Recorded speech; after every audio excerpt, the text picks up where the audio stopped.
먼저 국민의례를 진행하겠습니다. 자리에서 일어나 태극기를 향해 주시기 바랍니다.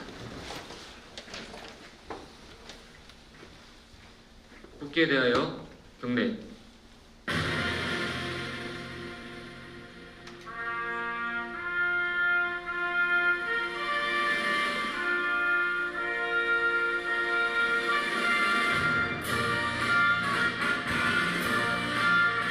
나는 자랑스러운 태극기 앞에 자유롭고 정의로운 대한민국의 무궁한 영광을 위하여 충성을 다할 것을 굳게 다짐합니다.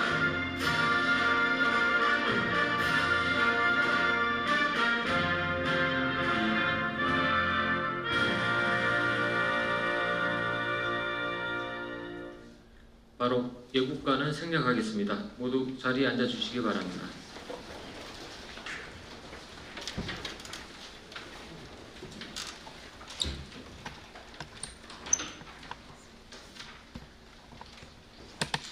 네, 바쁘신 와중에도 참석해주신 내빈을 소개드리겠습니다. 오늘 국회 개원 행사가 있어서 예정하셨던 분들이 좀 늦으실 것 같은데요. 제22대 국회의원 당선자 조국혁신당 강경숙 당선자께서 지금 참석하였습니다.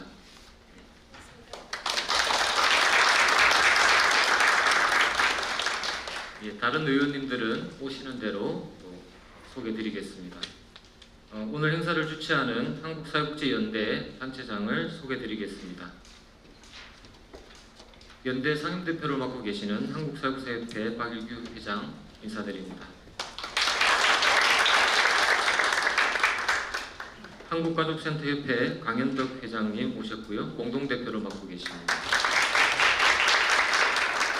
한국노인종합복지관협회 박노숙 회장님 역시 공동대표를 맡고 계십니다. 한국아동청소년 그룹홈 협의회 이상윤 회장님 연대 감사를 맡고 계십니다. 한국지역아동센터 연합회 옥경원 대표님 모셨습니다. 연대 감사를 맡고 계십니다.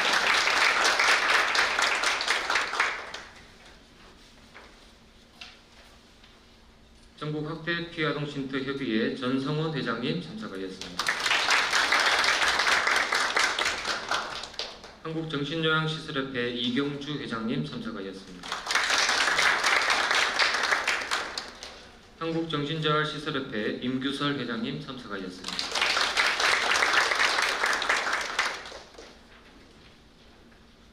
오늘 토론회 좌장을 맡아주신 상명대학교 홍명준 교수님 소개드립니다.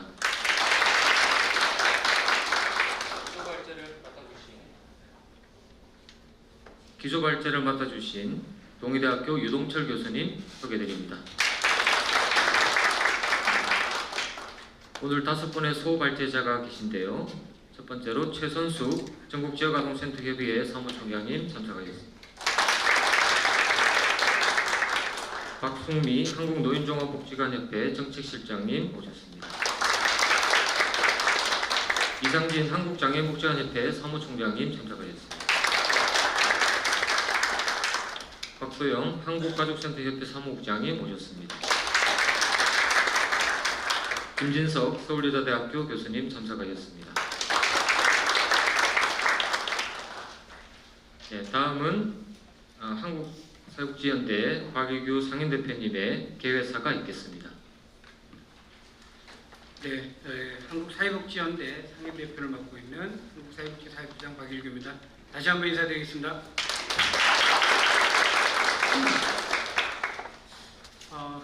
22대 국회를 앞두고 보니 목이 메이는 것 같습니다.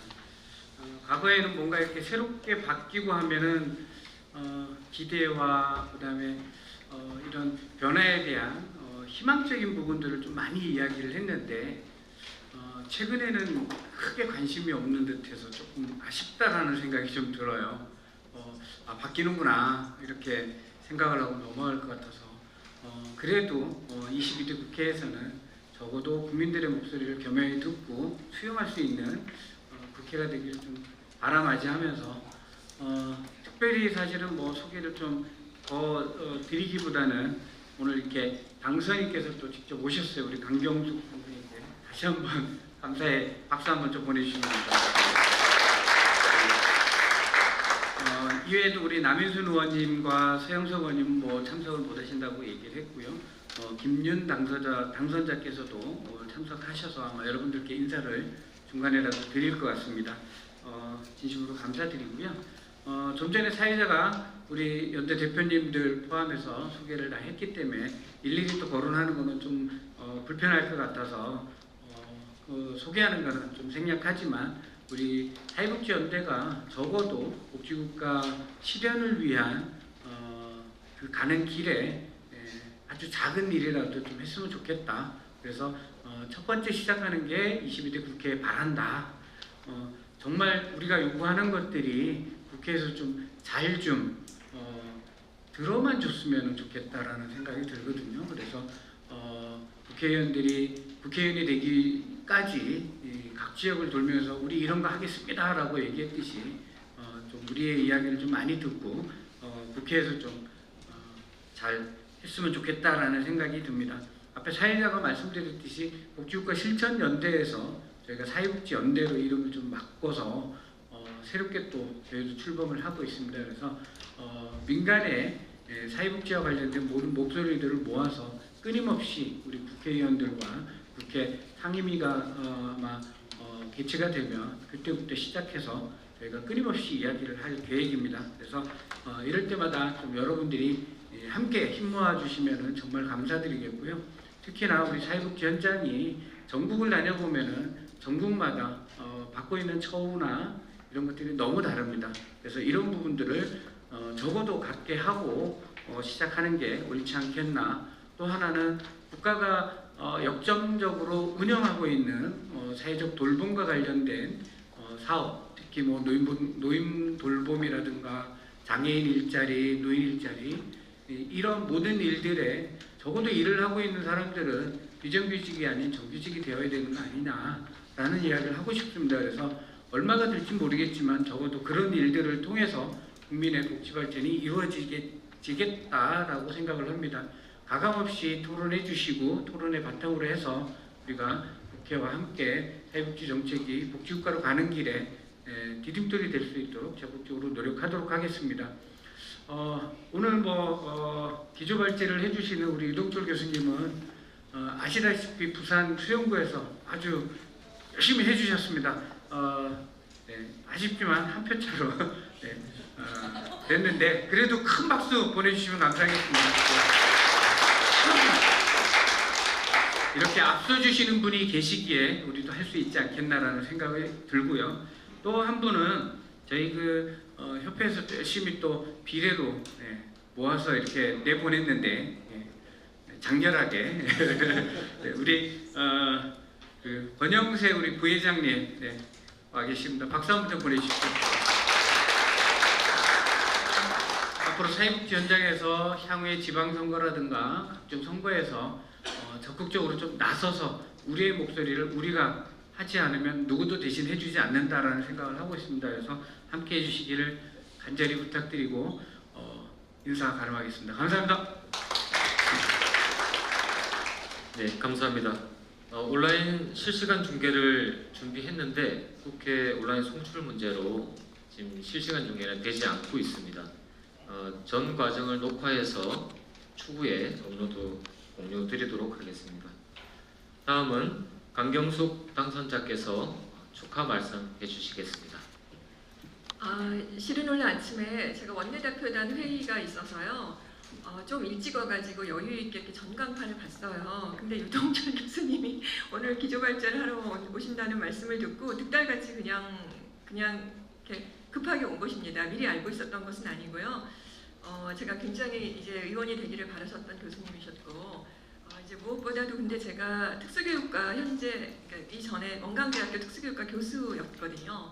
그러니까 다 제가 너무너무 관심 있는 또 분야이기도 하고 제가 이제 평생 그야말로 장애 계열에서는 나름의 정명을 굵은 특수교육도 하고 장애 쪽에 이제 그러다가 제가 한 2년 전쯤에 그 위기 청소년 그룹들과 함께 일하고 또 현장을 방문하고 전문가들 또는 실천가들을 만나서 함께 포럼도 많이 하고 이제 그런 경험이 있어서 또 게다가 오늘 아동 또 노인 가족 다문화 다 정말 너무너무 알고 싶고 너무 이렇게 관심이 있는 분야여서 사실은 좀 배우려고 왔고요. 여기 오니까 다 이렇게 너무 귀한 분야마다 이렇게 또 평생을 또 일구고 이런 분들 뵐 수 있게 돼서 저한테도 오늘 굉장히 유익한 시간이 될 것으로 기대합니다.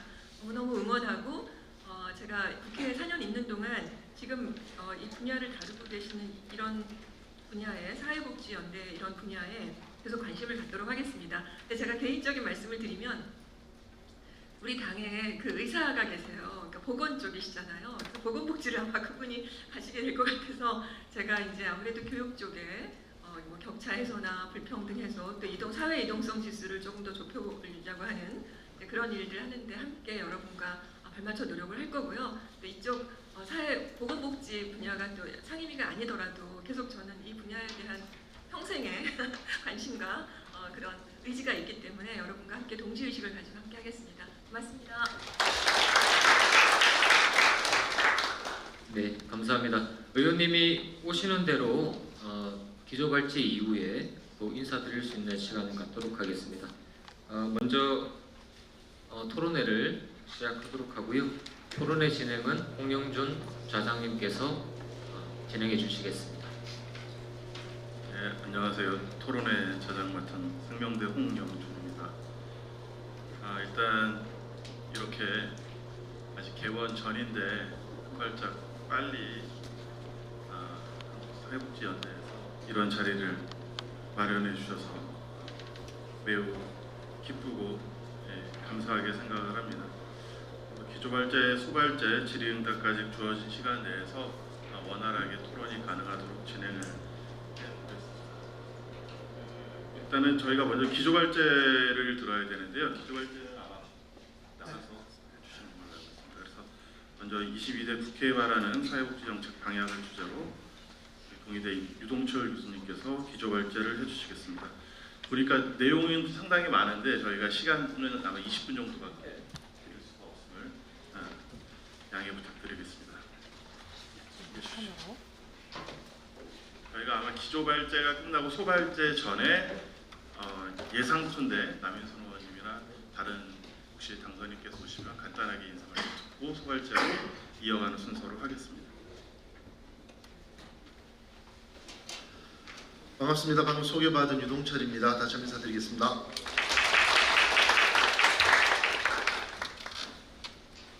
오늘 또 국회가 아주 중요한 날이죠. 세상교통법부터 국민연금 개혁안까지도 좀 논의가 될 수 있고 또 저 개인적으로 제가 관여했던 장애인 권리보장법도 좀 논의가 되고 있는 상황이어서 잘 마무리되기를 바랍니다. 특별한 날에 발제를 맡아서 영광이고요. 우리 이제 우리 그 사회복지연대에서 늘 주장하고 이야기했던 사회복지의 정치 세력화 이게 저는 매우 중요하다고 생각을 했고 우리가 주변에서 요청하고 요구하는 걸로는 우리 의지가 관철이 잘 안 된다라는 걸 저는 확인을 좀 했습니다. 그래서 우리가 그냥 소총병들끼리 자꾸 이야기하지 말고 앞에서 장렬하게 싸울 수 있는 장수가 하나 있어야 되겠다. 내가 죽더라도 한번 나가보자 이러고 나갔는데 진짜 장렬하게 전사했습니다. 그리고 막판까지 사실 뭐 한 5개 여론조사에서 10% 이상 앞서갔는데 막판에 뒤집으셨습니다. 그래서 아쉽긴 합니다만 어쨌든 우리 사회복지의 정치 세력화라는 이제 명확한 목표를 위해서 앞으로도 열심히 움직이도록 하겠습니다. 감사합니다. 발표 시작하도록 하겠습니다.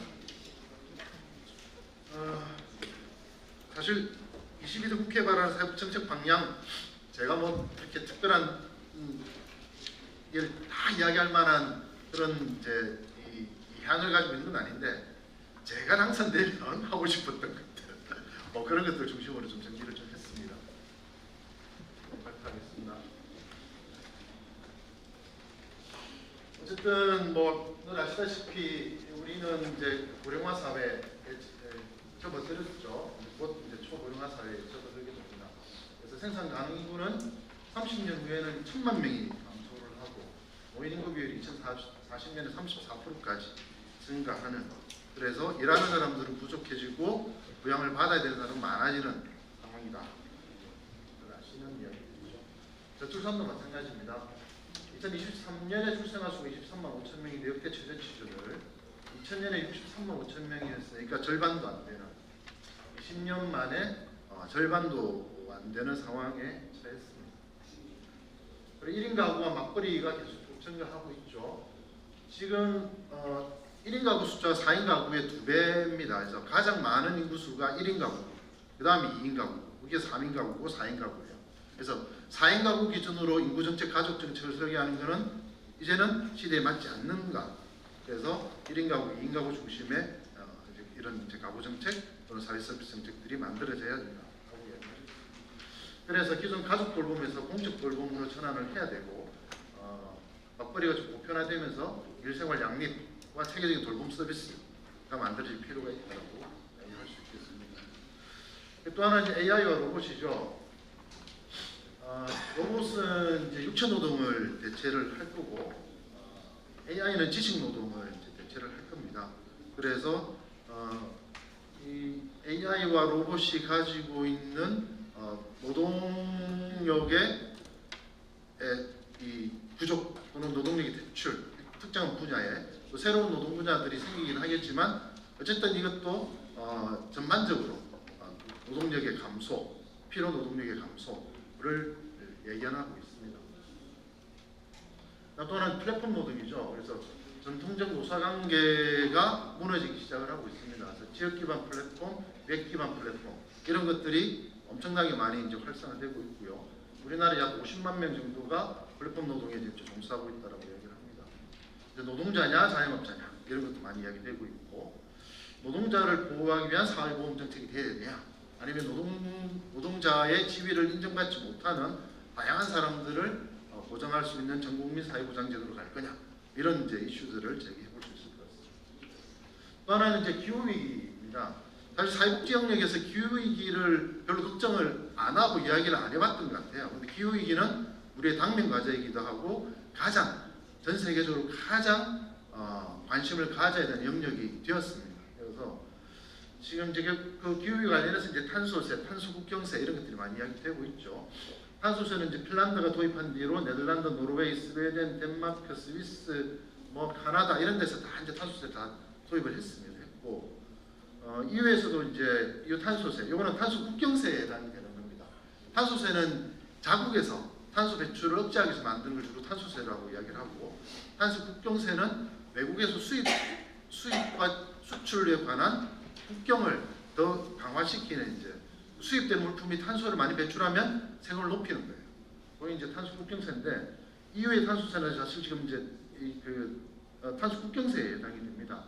그래서 탄소국경세가 시행이 되고 나면 아마도 우리나라 기업들이 유럽에 EU에 수출할 수 있는 비중이 많이 떨어질 거다. 특히 철강이나 이런 게 탄소 배출이 엄청나게 많거든요. 우리나라 철강산이 많이 발달되어 있고 그래서 여러 가지 자동차, 철강 이런 쪽에서 심대한 타격을 입게 될 거다라고 생각합니다. 그렇지만 우리나라에서 아직 EU 탄소세에서 대해서 중소기업들은 그걸 모른다라는 기준이 훨씬 더 많습니다. 사회정책은 뭐 이렇게 해서 이제 진행이 되어 왔습니다. 문재인 대통령 전 대통령까지 이런 발전의 과정들을 거쳤고요. 그래서 1차 사회안전망이 기본적으로 보장이 됐고 사회 서비스도 기본적으로 좀 보완이 됐고 공공구조까지도 어느 정도 사회보장의 기틀은 완성되었다. 기틀 정도만 완비되었다. 이 정도는 평가할 수 있습니다. 사회서비스, 공공구조, 사회보험이 이렇게 해서 전달이 되고 있죠. 여전히 이제 복지 문턱은 높고 깔때기 현상이 생존하는 현상은 지역에서는 계속 발생을 하고 있습니다. 이 사회서비스 정책은 어쨌든 문재인 정부 때는 이제 포용적 복지라는 개념을 써서 소득 보장, 건강 의료 보장, 돌봄 보장 이런 것들을 많이 중점적으로 시도를 했으며 특히 이제 커뮤니티 케어에 많은 노력을 좀 기울였죠. 그래서 커뮤니티 케어가 진행이 되면서 그 중에 중요한 하나의 틀 중에 하나가 사회서비스원이었고 커뮤니티 케어와 사회서비스원이 사실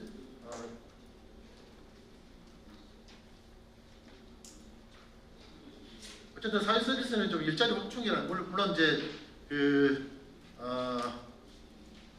박근혜 정부 때도 그랬고 지난 지금 윤석열 정부 때도 좀 주요한 이제 이 관여를 했던 우리 사회복지 학자께서 사회서비스 일자리 창출이 매우 중요하다라고 하면서 많이 강조를 했던 영역이기도 합니다. 어쨌든 사회서비스는 전반적으로 건설업이나 이런 것보다 일자리 창출 지수가 더 높아요. 그래서 일자리를 만들려면 건설업을 할 게 아니라 사회서비스를 해라. 그런 거는 뭐 사실인 것 같습니다. 그리고 돌봄경제 활성화에 대한 이야기들도 많이 나왔습니다. 그래서 사회서비스를 공공영역이 기본적으로 책임을 지지만 돌봄경제, 사회서비스의 협동조합이나 이런 방식의 다양한 주체들이 사회서비스에 들어와서 시장에 대한 저항, 또 시장에 대한 대항력을 가져야 된다. 이런 것들이 문재인 정부 때 추진했던 여러 가지 정책들이었습니다. 윤석열 정부는 사실 뭐 발표할 게 별로 없는데 죄송합니다만은 어쨌든 약자복지라는 걸 전면에 내걸었습니다. 사실 약자복지라는 단어 자체가 우리 사회복지 역사의 전통 그 용어집에 없는 겁니다. 약자복지라는 거. 그래서 지금 김현 당선인 오셨네요.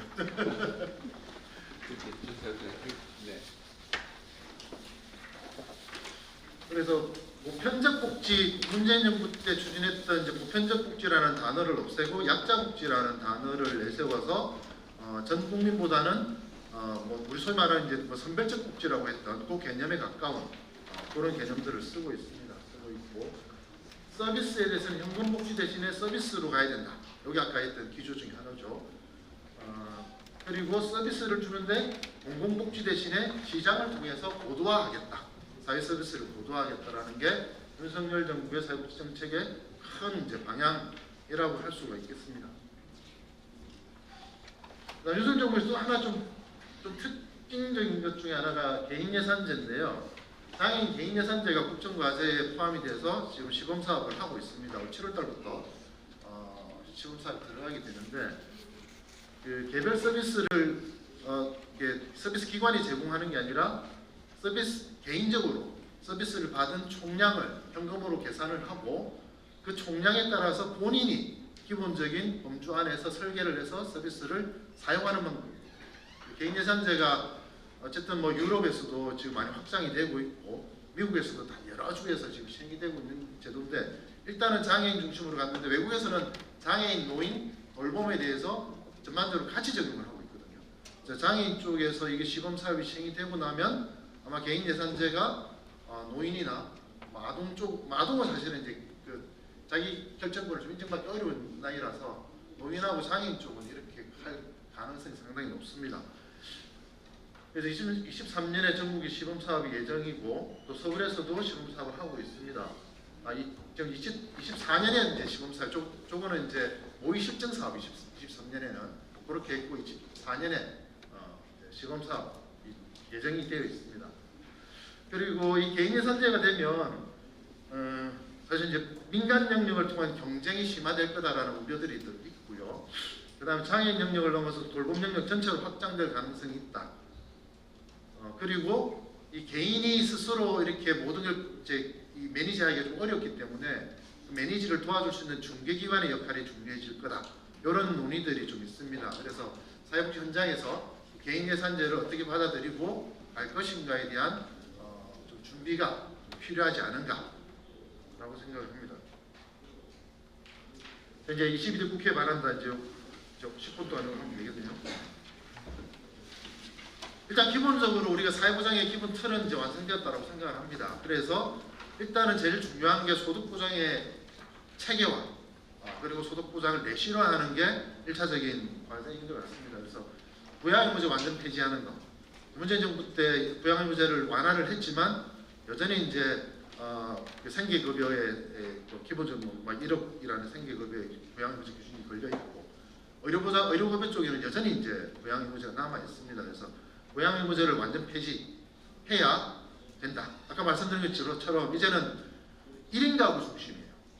그러니까 가족 중심, 가구 중심이 아니라 개인별 중심 지원 체계로 가야 됩니다. 그래서 부양의무자, 가구별 소득 수준 이런 것을 이제 넘어서야 된다고 생각을 하거든요. 그 시작이 고양부제 완전 폐지다.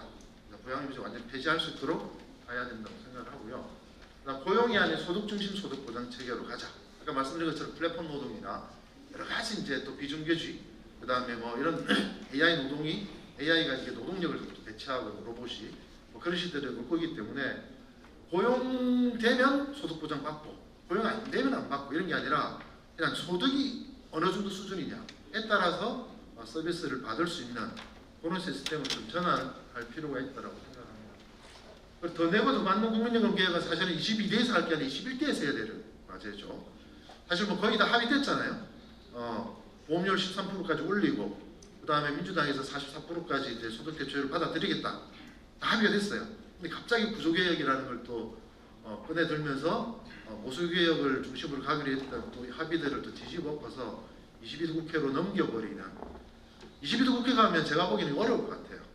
지방선거가 앞에 있으면 보험료를 높이는 거 지금 9%인데 13%까지 올리는 거 거의 불가능합니다. 21대 국회에 처리해야 돼요. 그래서 더 내고 더 받는 국민연금 개혁 시작하자. 그리고 이미 이제 공론화위원회를 통해서 이미 합의들이 다 만들어졌습니다. 합의된 것들을 따르기만 하면 되는데 안 하고 있는 거죠. 그다음 상명수당 제도화.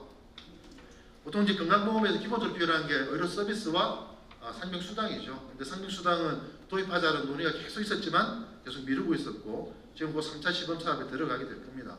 근데 이 상명수당도 지금 보면 중위소득 12%에 국비로 지원하는, 그래서 최저임금의 60% 이렇게 가 있습니다. 그래서 상명수당 급여 수도 너무 낮고 급여 커버리지도 너무 이제 낮아지고 그런 문제들이 있어요. 그래서 상명수당을 제대로 좀 제도화하자. 3차 시범 사업으로는 저는 끝이 안 날 것 같습니다. 조금 더 해서 사실 그래서 보통은 이제 상명수당을 건강보험이나 다른 나라들은 이쪽에서 많이 적용을 하고 있거든요. 근데 우리는 국비로 하여튼 중위소득 하여튼 근처에까지만 보장하는. 저는 그럼 아프면은 일 안 하고 월급 못 받으면은 좀 굶어야 돼요, 저는. 그런 상황이 벌어지는 거죠. 상병수당을 제대로 좀 제도화해야 돼요. 다음 기초임금, 장애임금, 기초임금 40만 원까지 뭐 인상하겠다고 윤석열 대통령이 이제 약속을 했으니까 40만 원까지 올리자. 그리고 사실 기초임금은 지금 국민연금하고 이제 연계가 돼 있어서 국민연금 모수개혁이 빨리 돼야 기초임금을 어떻게 갈 건가가 결정이 납니다. 근데 그건 안 하고 자꾸 기초연금하고 국민연금 연계를 자꾸 이야기를 하니까 이게 앞뒤가 뒤바뀐 거죠. 그래서 어쨌든 뭐 국민연금 계약을 안 하면 일단 기초연금료 40만 원 보장하고 아동수당도 지금 18세까지는 해야 아동수당이 18세까지는 다 가는 거죠. 근데 지금 뭐 0세 되면 110만 원인가 받고 부모급여까지 해서 1세 때 60만 원 받고 3세 때부터는 10만 원이에요. 그래서 7세까지. 돈 제일 많이 다 들어가는 나이가 그 중고등학교 돈 제일 많이 들어가는데 그때는 돈을 안 줘요. 그래서 아동수당도 좀 높이고 18세까지 지원을 해야 된다. 그 다음에 소득보장과 사회서비스 재정 빅딜, 요거는 사실 지역에 있다 보면 여러 가지 문제들이 생기거든요. 서울 분들, 수도권분들 잘 몰라요. 모르는 게 뭐 기초연금, 아동수당, 그 다음 장애인연금, 그 다음 보육 이쪽에 지방정부 매칭을 예산을 매칭을 시키고 나면 쓸 돈이 없습니다. 서비스 영역에 쓸 돈이 없어요. 아무도 못합니다. 지방정부. 그래서 소득 보장에 들어가는 이제 기초연금이나 장애수당이나 뭐 장애연금이나 또는 보육 이렇게 관한 거는 그냥 국가가 다 가져가라. 국가 돈 다 내고 서비스의 예산은 지역에서 쓰게 하자. 그래서 재정 빅딜을 해서 예산의 역할을 좀 바꾸자는 거죠. 그래야 지역에서 일을 할 수 있어요. 서비스를 할 수 있어요. 그 다음에 사회 서비스도 좀 재구조화해야 되죠. 그래서 사회 서비스를 정상화시켜야 된다. 그래서 사회 서비스원이 어쨌든 이제 돌봄 노동의 좀 정규직화 그리고 국공립의 공공성 강화, 사회 서비스 이런 것들을 가지고 출범을 했는데 사회 서비스 관련된 예산들이 다 또 이렇게 삭감이 되고 또 폐지시키고 이런 과정이죠. 그래서 사회 서비스원을 정상화시키는 논의 그리고 우리가 처음에 사회 서비스 만들 때 좀 부족했던 것들을 채워서 사회 서비스원을 정상화시키는 게 반드시 좀 필요하다고 생각합니다. 자, 지역사회 통합 돌봄 전달 체계 정비 및 통합. 사실 지역사회 통합 돌봄이 많이 어렵잖아요. 이게 뭐 우리 김현 교수님 이제 전문 영역이긴 한데 그래서 어쨌든 지금 뭐 지방정부를 통해서 들어가는 거, 그 다음에 그 장기요양 보험을 통해서 들어가는 거. 그다음에 하여튼 이 통합 돌봄에 대한 재정과 서비스 전달 체계가 다 엉망입니다. 엉망이어서 서비스가 통합이 잘 안 되고 사실 아까 개인 예산제가 가지고 있는 게 뭐냐면 이 통합 돌봄의 전달 체계가 통일이 돼야 가능해요. 그래서 예산을 한쪽으로 전체 예산을 묶어서 이 사람들이 쓸 수 있게 해줘야 이게 개인 예산제가 가능한데 지금은 우리는 이제 예산 경로도 다 다르고 전달 체계도 다 달라서 지역사회 통합 돌봄이 매우 어렵습니다. 어려워서 이거 제대로 좀 시범사업해서 재정을 통합하고 통합된 재정을 쓸 수 있는 모형을 만들어야 된다.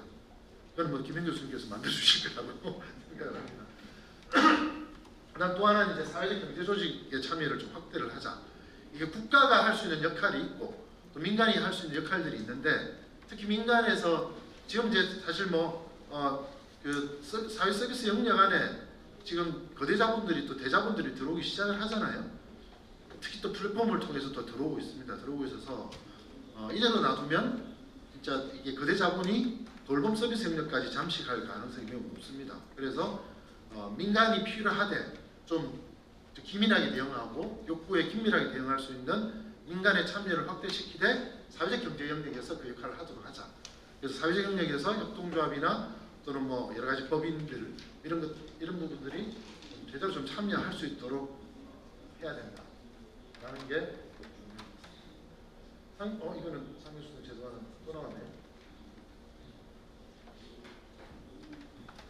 그 다음에 하나 드리고 싶은 얘기는 탄소 기본소득 도입하자. 사실 기본소득은 지난 대통령 선거 때 문재인 후보의 주요 공약이었습니다. 공약이었는데 분기별로 25만 원씩 4번까지 임기 내에 그래서 1인당 100만 원의 기본소득을 지급하겠다라는 게 제대로 좀 안 됐죠. 안 됐고 또 저항들이 좀 많았습니다. 특히 복지국가를 지향하는 영역에서는 이거는 복지국가의 예산을 잠식할 가능성이 있다라고 이야기하면서 반발이 좀 심했고요. 그래서 지금 기본소득을 전면적으로 다시 논의를 할 거냐 아니면 진짜로 중요하고 시급한 기본소득에 대한 논의를 좀 적게 시작을 하는 게 맞느냐 원칙에 맞게. 기본소득은 사실 그냥 돈 모아서 소득 주는 게 아니고 배당입니다. 배당. 모든 사람들이 것이었는데 특정한 사람들이 독점하거나 특정한 사람들이 그걸 훼손시킬 때 그 부담금을 모아서 그걸 세금의 영역으로 이게 교정과세라고 하는 거죠. 교정과세를 부과해서 그 돈을 모아서 원래 모든 사람들이 것이었기 때문에 나눠주는 거예요. 돈이 얼마나 된다고. 그게 이제 기본소득 기본적 철학인데 우리는 금액에 너무 집중을 하고 있어서 돈을 얼마 줄까. 그래서 그 논의를 넘어서서 일단 저는 이제 부동산은 워낙 저항들이 세서 부동산보다 탄소 기본소득을 먼저 도입을 하자. 그리고 우리 사회복지영역에서 기후위기에 대해서 우리가 진지하게 고민한 적이 없어요. 그래서 기후위기가 사회복지영역이 만날 수 있는 탄소 기본소득을 도입을 했으면 좋겠다라고 생각합니다. 탄소 배출량에 따라서 기후위기 부담금 이게 이제 탄소세라고들 썼는데 탄소세 이러면 또 막 정세 막 이렇게 돈이 있어서 그냥 기후위기 부담금 정도로 이름을 붙이고 기후위기 부담금을 부과하자. 기후위기 부담금을 펀드에 넣는 겁니다. 펀드에 넣어서 이 펀드는 투자를 할 수도 있습니다. 펀드는 다 투자 가능하죠. 하고 해서 그 기본 계정에서 탄소 기본소득을 지급을 하는 거죠. 이제 톤당 4만 원 정도를 하게 되면 30조가 거치게 됩니다. 그러니까 국제기구에서 그 이야기하고 용해인 의원이 지난번에 발의했던 톤당 8만 원을 하게 되면 60조 정도가 거쳐집니다. 60조가 거쳐지면 1인당 월 10만 원을 지급하는 게 가능해요. 탄소 기본소득. 물론 지금 교통환경 에너지세라는 게 있긴 한데 여기서 한 16조 정도를 걷고 있습니다. 걷고 있는데 그중에 70%가 교통시설 전기안에 쓰고 있어요. 쓰고 있고 기후위기 대응기금은 한 7%밖에 안 됩니다. 그래서 교통에너지환경세는 사실상 기후위기에 대응을 잘 못하고 있다. 그래서 탄소 기본소득을 통해서 기후위기를 막을 수 있는 방법을 찾아야 된다. 우리 2020년에 이제 경기도에서 236명 수기 토론을 했는데 1차 조사는 그냥 아무 정보 없이 한 거고요.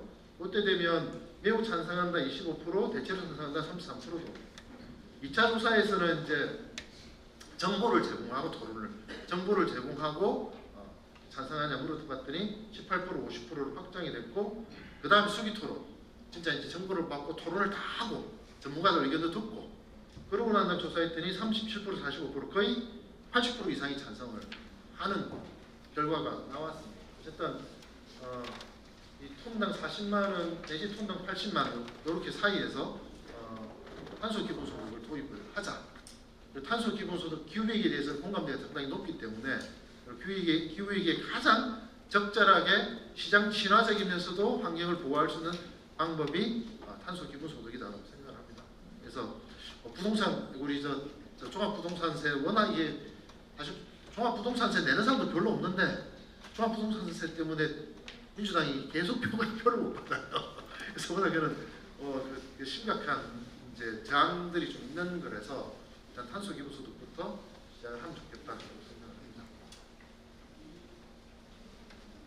그래서 이렇게 변화에 대한 두려움보다 일단 좀 해보자.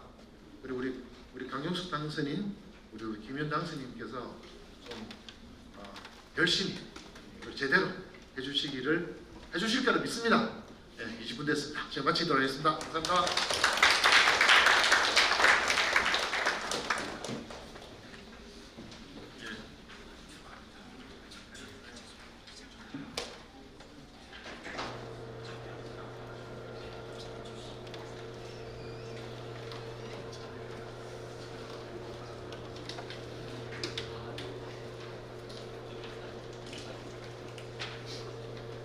예, 다시 한번 좋은 발제해 주신 우리 유동철 교수님께 박수 한번 부탁드리겠습니다.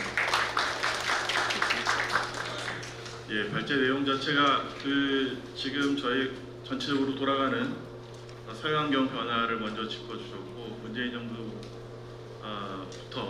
현 윤석열 정부까지 이어지는 정책들을 전체적으로 한번 짚어주셨습니다. 그리고 마지막으로 이제 22대 국회에는 이제 소득 보장 얘기를 하셨고 사회 서비스 재구조와 그리고 탄소세, 탄소 기본소득이라는 큰 화두를 좀 던져주셨습니다. 아까 말씀하신 것 중에서 이제 저희 사회환경 변화에서 이제 1인 가구로 다 전환이 됐잖아요. 그래서 오늘 가족센터에서도 발표하는 게 저도 좀 궁금해지긴 하는데요. 한국이 워낙 빠르게 적응을 한다는 거는 저희가 경험상 알 수 있을 것 같습니다. 저희가 코로나가 벌써 옛날 일 같긴 한데 코로나 1차 재난지원금 때 보면은 그때 이제 아마 가구 개념으로 해서 줬을 겁니다. 그래서 이제 아버지가 딸 것까지 난 안 받겠다 이러는 분도 계셔가지고 아버지와 딸 사이에 큰 싸움이라고 이런 것들이 옛날에 있다가 제 기억으로 1년 그게 이제 그 당시엔 준비가 전혀 안 됐었는데 1년인가 노력해서 아마 3차 때부터 제 기억으로는 3차였던 걸로 기억을 하는데 3차 때부터 아마 다 1인당 개인 베이스로 정책 변화가 일어났던 걸로 생각을 하고 있습니다. 지금 아까 얘기하셨던 소득보장, 부양무제 같은 것들도 그렇게 저희가 조금만 노력하면은 사실은 단기간에 될 것으로 생각을 하는데 기대를 해보겠습니다. 저희 그 사이에 아까 저희 쪽 의사분들 많이 알려져 있지만 저는 개인적으로는 저희 복지 쪽에 가장 큰 지원군이라고 생각을 하고 있습니다. 저희 돌봄 전문가로서도 저희와 항상 같이 활동해 주시는 김윤 당선인 오셨습니다. 박수 한번. 네, 간단하게 인사 한 말씀 좀 듣고 다음으로 진행하겠습니다. 네, 안녕하십니까. 예, 22대 민주당 비대위원으로 당선된 김윤입니다. 저는 의과대학에서 의료 정책을 한 30년 가까이 했고, 복지는 본격적으로 공부를 하거나 많은 관심을 갖지는 않았는데 최근에 이제 노인 돌봄과 관련된 이슈에 관심이 생기면서 복지를 조금씩 알아가고 있는 상황입니다. 22대 국회에서 보건복지위원회에서 먼저 활동을 하게 될 것 같고, 그러면 제가 해왔던 의료 분야보다는 더 넓은 복지 분야와 관련된 정책들을 본격적으로 이제 상임위원회에서 다루게 될 거라 오늘 여러 그 주신 이제 숙제를 22대 국회 숙제를 주신다고 해서 숙제가 뭔지 숙제를 잘 하려면 어떻게 해야 되는지 배우러 왔습니다. 그래서 오늘 주신 말씀 잘 듣고 22대 때 뭘 해야 되는지를 고민해 가면서 같이 협력해서 좋은 성과를 냈으면 좋겠습니다. 그래서 뭐 제가 의료 분야이긴 하지만 복지에도 앞으로 더 많은 관심을 가지려고 하니 저와 함께 22대 국회 이 여러 가지 복지 문제들을 잘 해결해 나갔으면 좋겠습니다. 네, 감사합니다.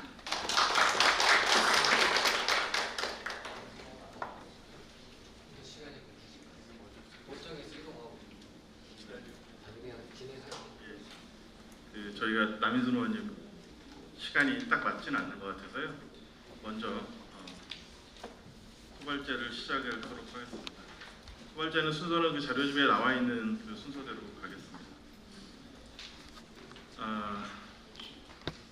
사회복지 현장 분야별 입법 과제에 대해서 이제 후발제를 한번 들어보겠는데요. 첫 번째는 아동 분야입니다. 전국 지역 아동센터 협의회 최선숙 사무총장님께서 발제를 해주시겠습니다. 아마 소발제는 다 10분 정도씩 안으로 해주시면 되겠습니다. 예, 부탁드리겠습니다. 예, 반갑습니다. 전국지원센터협의 사무총장 최선숙이고요. 저는 오늘 이제 아동과 관련된 분야에 이제 핵심적으로 5개 영역에 대해서 이제 말씀드리고자 합니다. 사실 지금 아동과 관련된 뭐 이슈 중에는 뭐 보호출산제라든지 아동기본법이나 뭐 가족돌봄 아동에 대한 그런 사회적 이슈들이 많이 있기는 한데 좀 이번 토론회에서는 한국사회복지연대 소속에 있는 직능들의 현안 중심으로 말씀드리고자 합니다. 앞에 발제하신 교수님께서 이제 거시적인 담론을 좀 많이 제시하였다면 이제 저희는 현장에서 일하는 사회복지사로서 좀 현황과 관련해서 어떤 부분에 대한 개정이 필요할까 이런 이야기들을 중심으로 말씀드릴 거고요. 아동과 관련해서 사실은 많은 문제를 계속 반복적으로 이야기를 하는 것 같습니다. 저도 현장에서 일을 하고 협회에서 일을 한 지 거의 20년 다 되고 있는데 계속 국회에서 같은 얘기를 반복적으로 아동과 관련된 분야는 하고 있는 것 같아서 조금 아쉬움이 좀 있습니다. 먼저 이제 지원센터 관련된 이야기들을 좀 드릴 텐데요. 아시다시피 지원아동센터는 2004년도에 아동복지법 개정으로 민간에서 이제 취약계층 아동들을 방과 후에 돌보는 영역으로 사업을 시작하게 되었습니다.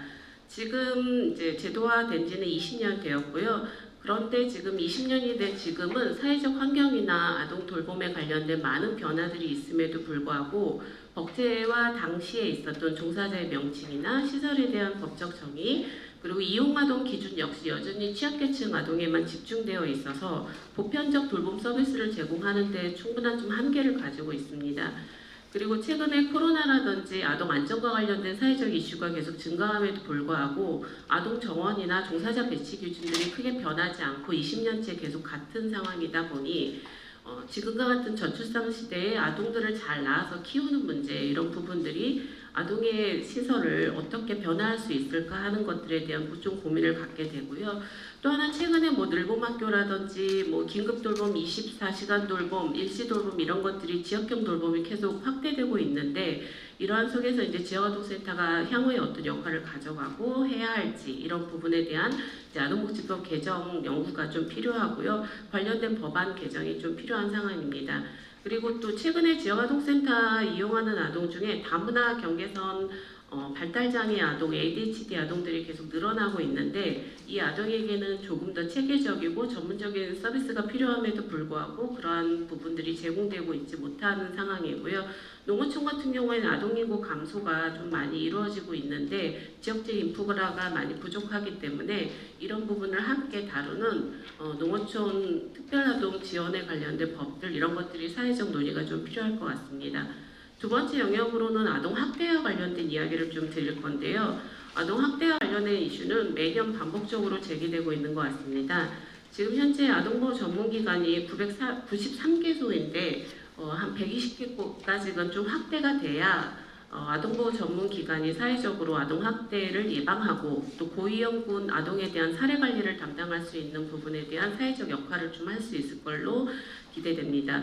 또한 아동보호 전문기관에 일하는 상담원들의 처우 문제는 매년 계속 제기되어 왔었는데 여전히 높은 이직률을 갖고 있고요. 낮은 종사자의 처우는 종사자의 전문성을 담보하기 어렵기 때문에 아동학대 상담원의 업무를 정신보건사회복지사나 학교사회복지사처럼 또 의료사회복지사처럼 전문 자격 제도를 신설해서 종사자의 전문성을 향상하고 종사자에 대한 처우를 안정적으로 보호하는 것, 이런 부분들이 올해 22대 국회에서 좀 이루어질 과제가 아닌가 싶습니다.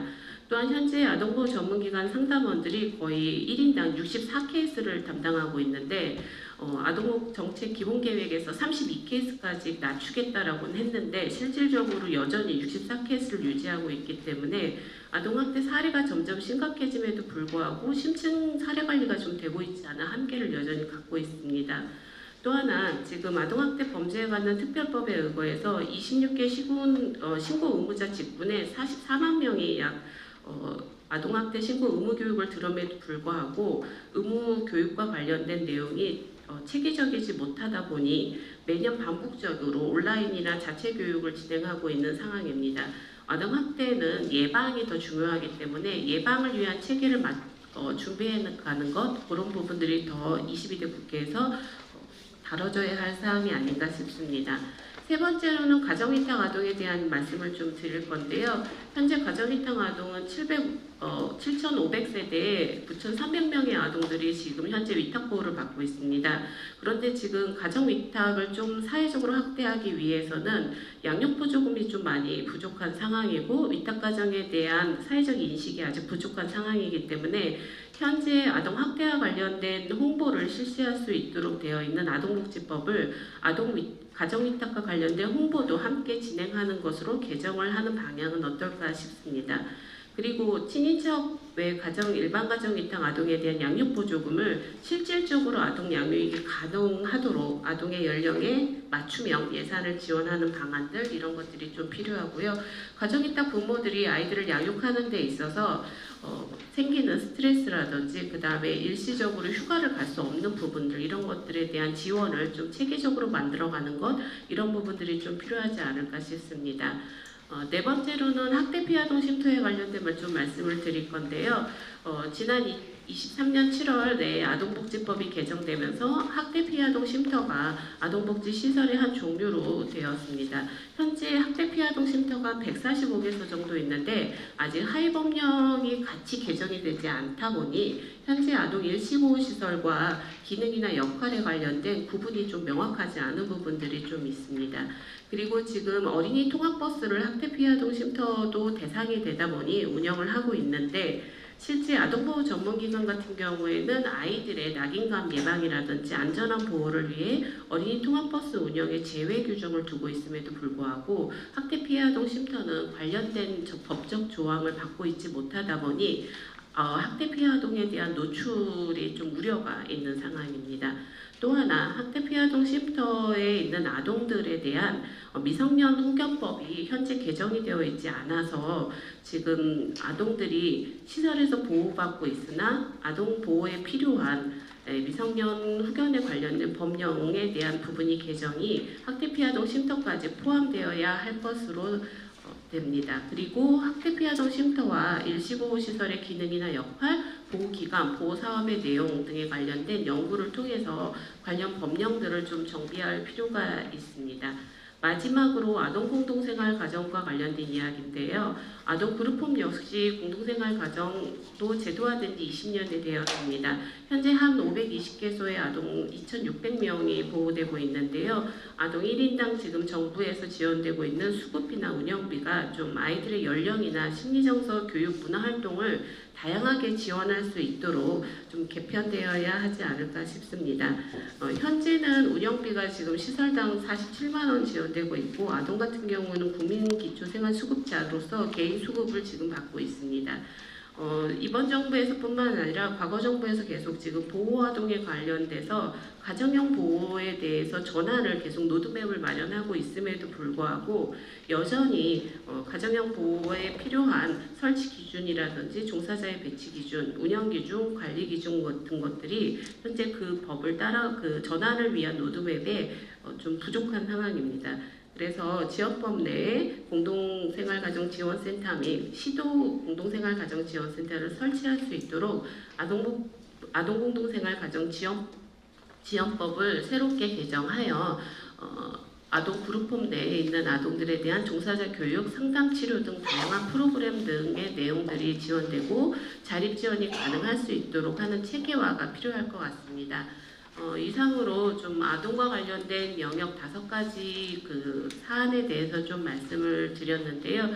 사실 지금 우리나라가 완전 초저출생의 시대인데 좀 낳은 아이를 잘 키울 수 있는 환경 그리고 아이를 잘 낳고 싶은 대한민국을 만들 수 있도록 22대 국회가 앞장섰으면 좋겠고요. 오늘 그 첫걸음이 되었으면 합니다. 이상입니다. 감사합니다. 우리 10분 안에 너무나 많은 얘기를 해주셔가지고 정리하기가 쉽지가 않은데요. 일단 뭐 지역아동센터 아부전이랑 계속 관련된 전체적인 종사자 기준도 마찬가지고 미비한 게 너무 많죠. 그래서 그거를 상당히 많은 부분을 좀 얘기를 해주신 것 같고요. 네, 그리고 가정위탁 아동 요 홍보 이거는 저도 사실은 새로운 것 같습니다. 그리고 아까 보니까 학대 피해 쉼터 여기 협회장님도 와 계시던데 혹시 첨언하실 얘기가 있으시면 지금 하셔도 됩니다. 첨언할 얘기보다는 일단 마이크 이용하실까요? 이번 법이 좀 개정이 되면서 저희가 유형 분리가 되면서 사회복지시설의 하나 영역이 되면서 이제 준비할 것들이 많아지다 보니까 22대 국회에서는 그런 과정들을 같이 좀 만들어가는 것들을 좀 지원하고 싶습니다. 23년도 7월달에 그때 기억이 나는데 아직까지는 할 일이 상당히 많은 것 같습니다.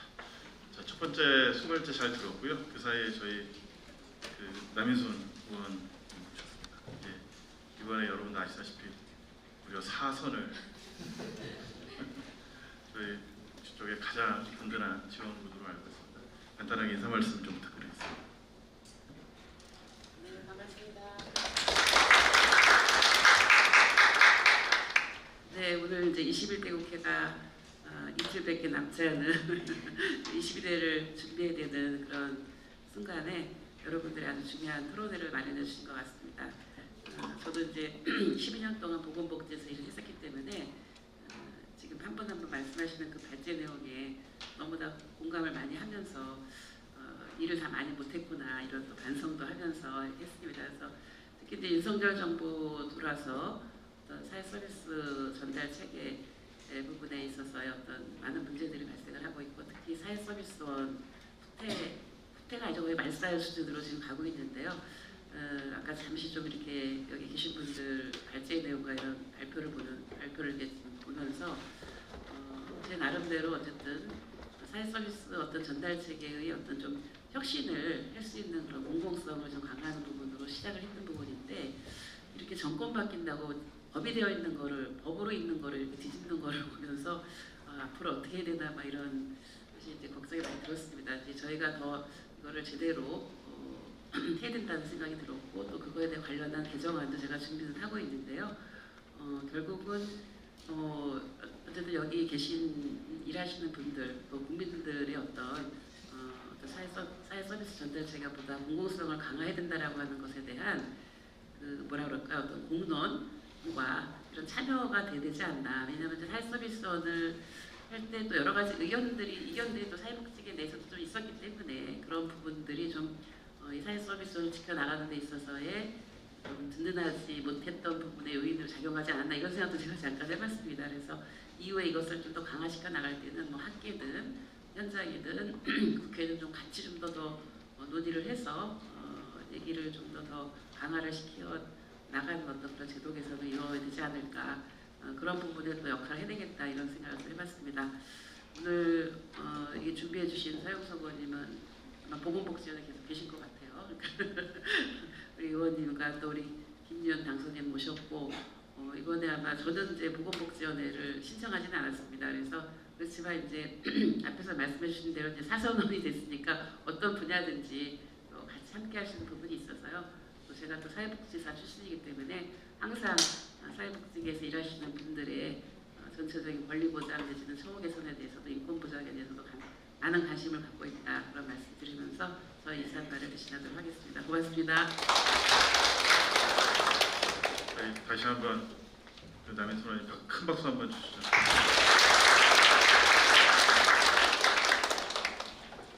저희가 오늘 그 발제 그 자료집을 한번 미리 보신 분들은 아시겠지만은 거의 그 내용 자체가 크게 보면은 워낙 문재인 정부 때 복지 관련해서 새로운 것들을 많이 시도를 했었는데 사실 5년이 워낙 짧아서 이번 정부로 완성되지 않고 넘어온 것들에 대한 것들을 완성시키자는 내용이 크게 보면 하나가 있고요.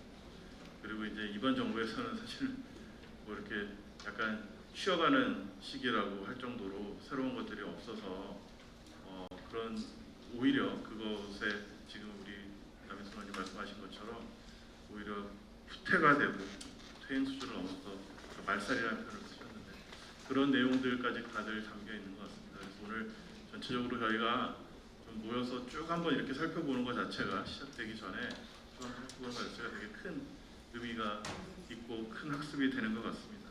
이어서 두 번째 소발제 하도록 하겠습니다. 노인복지 분야입니다. 한국노인종합복지관협회 박순미 정책실장님께서 10분 동안 발제를 하겠습니다. 예, 시작해 주십시오. 네, 안녕하세요. 저 한국노인복지관협회 박수미입니다. 저희는 그 100세 행복시대라는 좀 타이틀을 걸고 제안을 좀 드리려고 합니다. 그 앞에서 이제 교수님께서 사회 환경에 대해서 좀 언급을 해주셨는데 저희도 일단 제안에 앞서서 먼저 노인의 일반적 특성을 좀 살펴보고자 합니다. 그 우리나라 노인은 올해 그 1천만 명 올해 초과했고 내년 초고령화 사회로 진입하게 됩니다. 우리나라 노인 빈곤율이 OECD 최고라는 것은 이미 잘 알고 계실 것 같습니다. 노인 전체로 보면 정기 고령층에 비해서 후기 고령층 빈곤율이 2배 가까이의 높음을 알 수 있습니다. 노인 실태 조사를 통해 살펴본 노인 취업률은 지속적으로 증가하고 있고 저임금, 단순 노무 직종에 취업하고 있다는 특징이 있으며 노인들이 경제 활동을 하려는 이유는 생계비 마련이 절대적으로 85세 이상 어르신들도 60% 가까이 생계비를 위해서 경제 활동을 하고 있는 상황을 통계를 통해 볼 수 있습니다. 네, 이러한 특성 속에서 100세 행복 시대를 위해서 다음 3가지 입법 과제를 제안하고자 합니다. 네, 먼저 노인 기본법입니다. 명칭에 대한 부분은 좀 재논의가 필요할 것으로 보이는데 현행 노인복지법 전부 개정에 대한 내용입니다. 현행 노인복지법은 1981년 6월 처음 제정되고 97년 이후 현재까지 기존의 틀만 유지한 채 새로운 장과 내용들을 추가하고 덧붙여 오고 있습니다.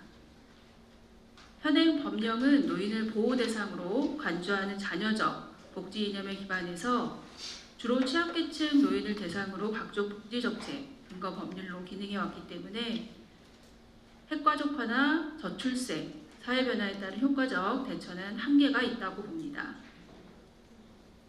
이에 노인을 보호 대상에서 참여 주체로 패러다임을 전환한 노인기본법 추진이 필요합니다.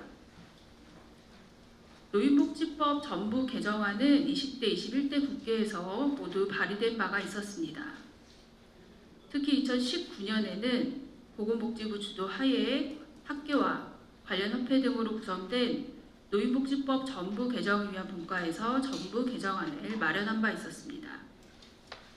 19년도에는 이곳 국회의원회관에서 기동민 의원이 주최하고 우리 협회, 한국노년학회, 노인복지학회, 제가노인복지협회, 대한노인회가 주관하는 국회 토론회를 개최해서 다수의 의견 청취를 하는 시간도 가진 바 있습니다.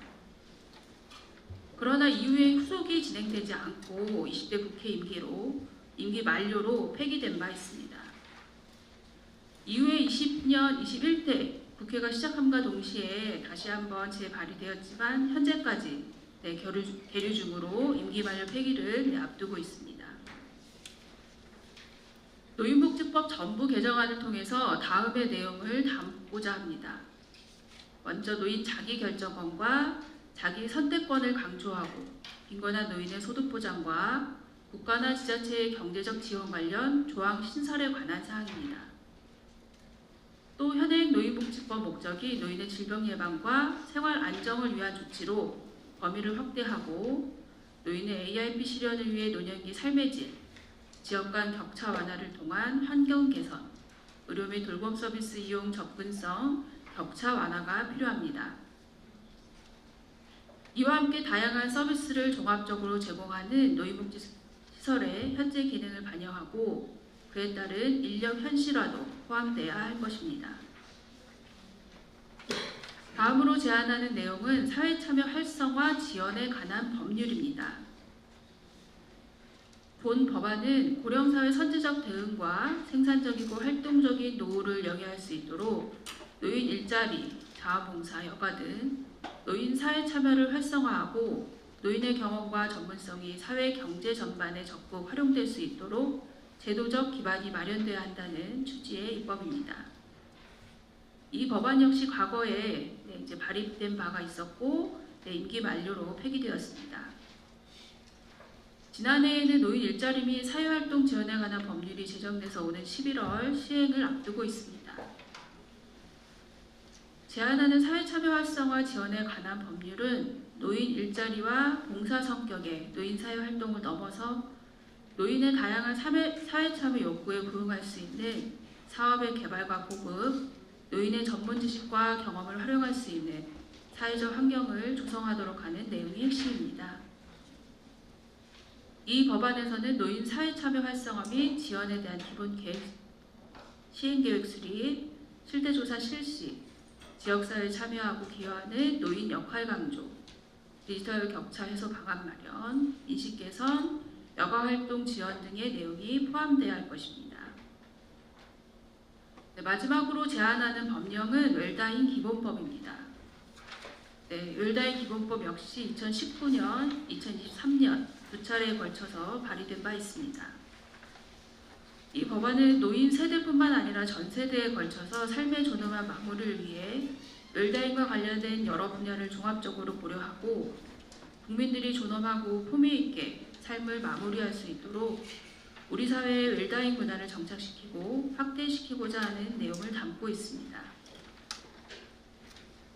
2016년 관련 법률에 의해서 시행 중인 연명의료 결정제도, 호스피스 완화 의료제도, 장기기증제도, 유산상속제도 등 개별법에 분산되어 있고 일부 제도는 법적 근거가 미비해서 다양한 분야로의 접근을 통한 진정한 웰다잉을 실현하기 어려운 상황입니다. 삶의 존엄한 마무리를 위해서는 유산의 정리 또는 처분과 관련해서 당사자의 의지와 결정이 존중돼야 합니다. 이 법안을 통해 죽음에 관한 사항을 스스로 결정해서 사전에 준비하고 웰다잉 정책의 기반을 조성하기 위한 국가 및 지방자치단체의 책무가 규정되길 기대합니다.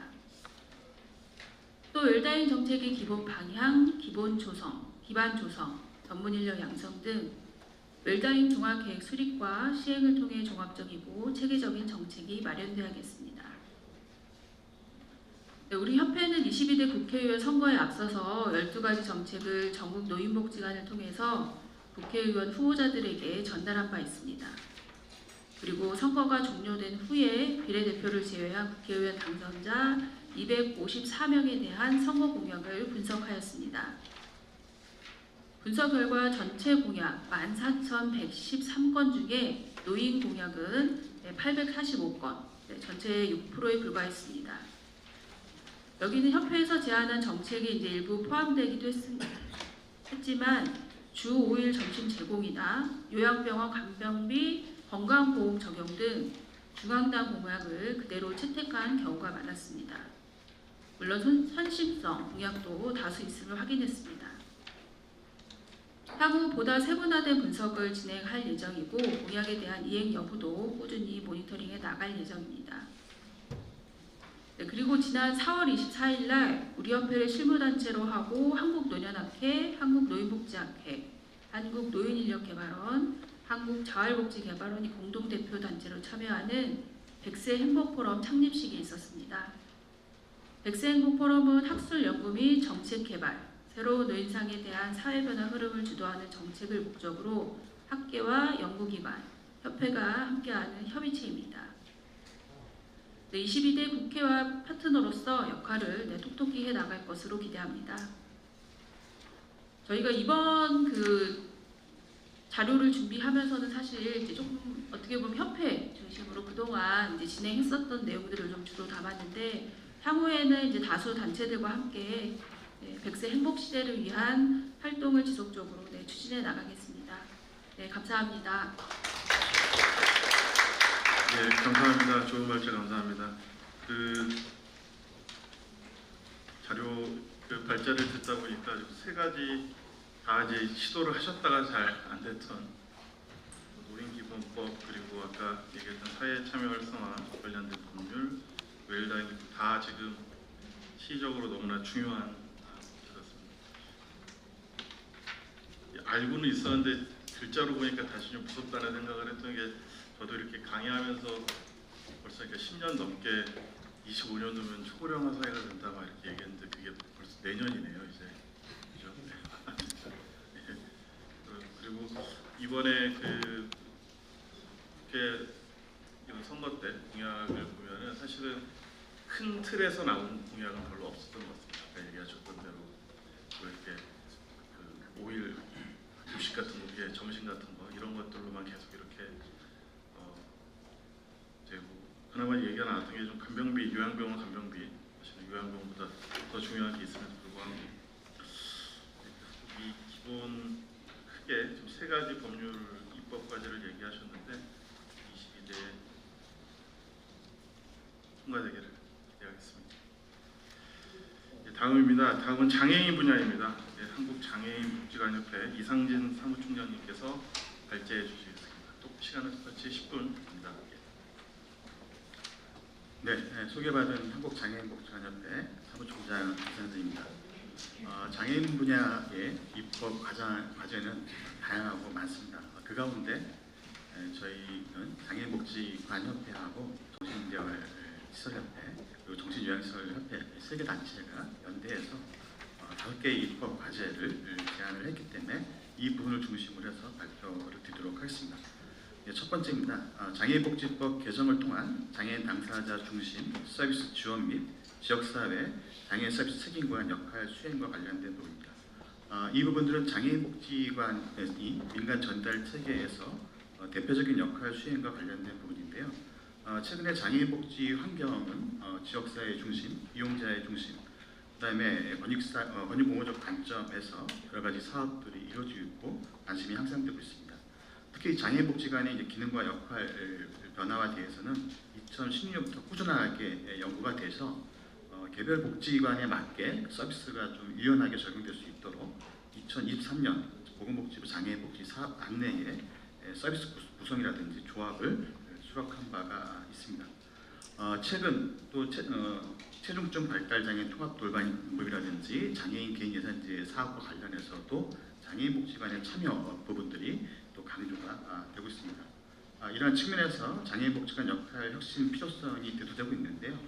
기존의 장애인복지관이 이제 이용자 중심으로 또 지역사회에서 서비스 지원이 됐다면 이제는 좀 찾아가는 방식으로 또 복지 사각지대를 비롯해서 장애 아동 또는 이제 장애 당사자와 관련된 필요한 서비스를 적기에 또 지원할 수 있는 측면으로서의 필요성이 있습니다.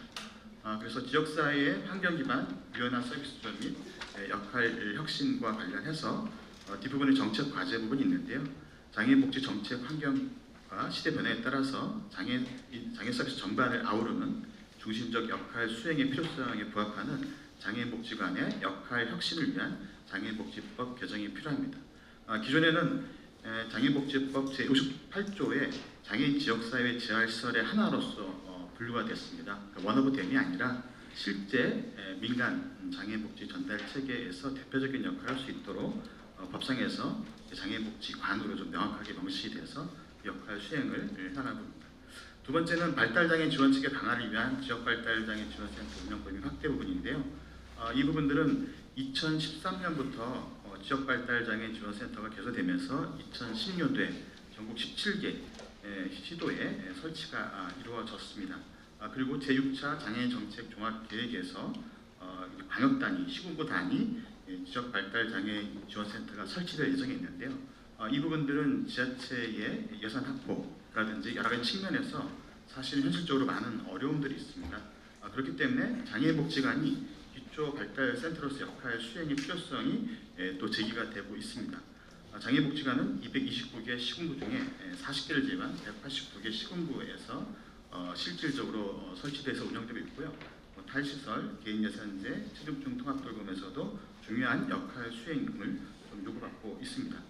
그래서 발달장애인 권리보장 및 지원에 관한 법률 제41조에는 공공기관을 중심으로 해서 지역발달센터 설치 운영 부분들이 명시가 되어 있는데 이 부분들을 정책과제 뒷부분에 보시면 실질적으로 발달장애인 권리보장 및 지원에 관한 법률 제41조 위 밑탁 부분에 있어서 기존의 공공기관 중 대통령으로 정하는 기관과 플러스해서 장애인복지법 제58조 장애인복지시설 중 장애인 지역사회 재활시설 운영하는 법인에서 실질적으로 위탁 운영이 가능하도록 변화가 필요합니다. 세 번째는 장애인복지법 개정을 통한 정신질환자 복지서비스 지원 제공과 관련된 부분인데요. 장애인복지법 제2조 장애인의 정의에 의해서 정신장애에 대한 지원분이라든지 체계들이 마련이 되어 있긴 하나 실질적으로 정신질환자에 대한 부분들은 빠져 있습니다. 반대로 정신건강복지법에서는 정신질환자에 대한 부분들이 같이 포함이 되어 있긴 하나 여전히 장애복지법상에서는 생물학적 장애에 좀 포커스를 두고 실질적 사회적 장애로의 무게로 옮겨가지 못하고 있기 때문에 구체적인 방향성 부분들도 따라지지 못하고 있습니다. 이러한 이유로 인해서 장애인복지법 제도권 밖에 있는 미등록 정신장애에 대한 복지 서비스 제공은 현실적으로 상당히 미흡한 것이 사실입니다. 이에 따라 정책 과제로서 제기되는 부분들은 정신질환자의 경우 6개월 이상 지속적인 치료에도 증상이 호전되지 않는 경우 개인에 대한 다양한 침해가 손상이 아닌 사회 참여의 어려움에서 발생하는 장애로 판단을 해서 장애복지법 시행령 제2조 별표 1에 대한 개정이 필요합니다. 현행 정신장애인과 관련된 부분에서는 지속적인 양극성 정동 장애부터 시작해서 지속적인 치료에도 호전되지 않는 장애를 포괄하는 측면으로 명시가 되어 있긴 하나 실제 정신질환자에 대한 부분들이 제기가 되어 있지 않습니다. 그래서 이 부분들을 나항의 6개월 이상 지속적인 치료에도 호전되지 않는 정신질환으로 명시를 하고 기존 법안에 있던 기면증도 이 부분에 포함돼서 함께 좀 포괄하는 측면의 법 개정을 보시면 될 것 같습니다. 네 번째는 이제 정신질환자 복지 서비스 제공을 위한 정신재활시설 인프라 확충과 관련된 부분인데요. 정신재활시설은 전국의 229개 시군구 중에 125개 시군구에 설치가 되어 있고 104개 시군구에는 없습니다. 특히 방금 말씀드렸던 125개 시군구 가운데 44.5%가 수도권에 집중되어 있기 때문에 수도권 이외의 지역 같은 경우에는 정신질환자가 복지 서비스 이용하기에 터무니없이 부족한 게 현실입니다. 이에 따라서 정신질환자가 어느 지역에 살고 있느냐에 따라서 복지 서비스를 제공을 받을 수도 있고 받지 못하는 이런 사안들이 연출되고 있습니다. 그래서 지역별 복지 서비스 편차 발생과 함께 정신질환자의 심각한 복지 서비스 선택권이 침해를 받고 있습니다. 이에 따른 정책 과제로서 법 개정 사항인데요. 국가 및 지방자치단체는 정신재활시설 자체가 없는 104개 기초 지방자치단체를 포함하여 이용시설과 거주시설의 균형적인 설치 운영을 위해서 정신건강복지법 제26조 정신재활시설의 설치 운영의 내용을 개정하는 부분입니다. 기존 제26조 같은 경우에 정신재활시설의 설치 운영에 있어서 임의 규정으로 설치 운영할 수 있도록 되어 있습니다. 이 부분들을 정신질환자의 권리를 보장하고 회복을 지원하기 위해 종류별 정신재활시설을 설치, 운영해야 한다라고 해서 강행 규정으로 해서 의무화하는 측면에서의 정신질환자 복지 서비스 제공을 위한 정신질환시설 인프라 확충과 관련된 부분입니다.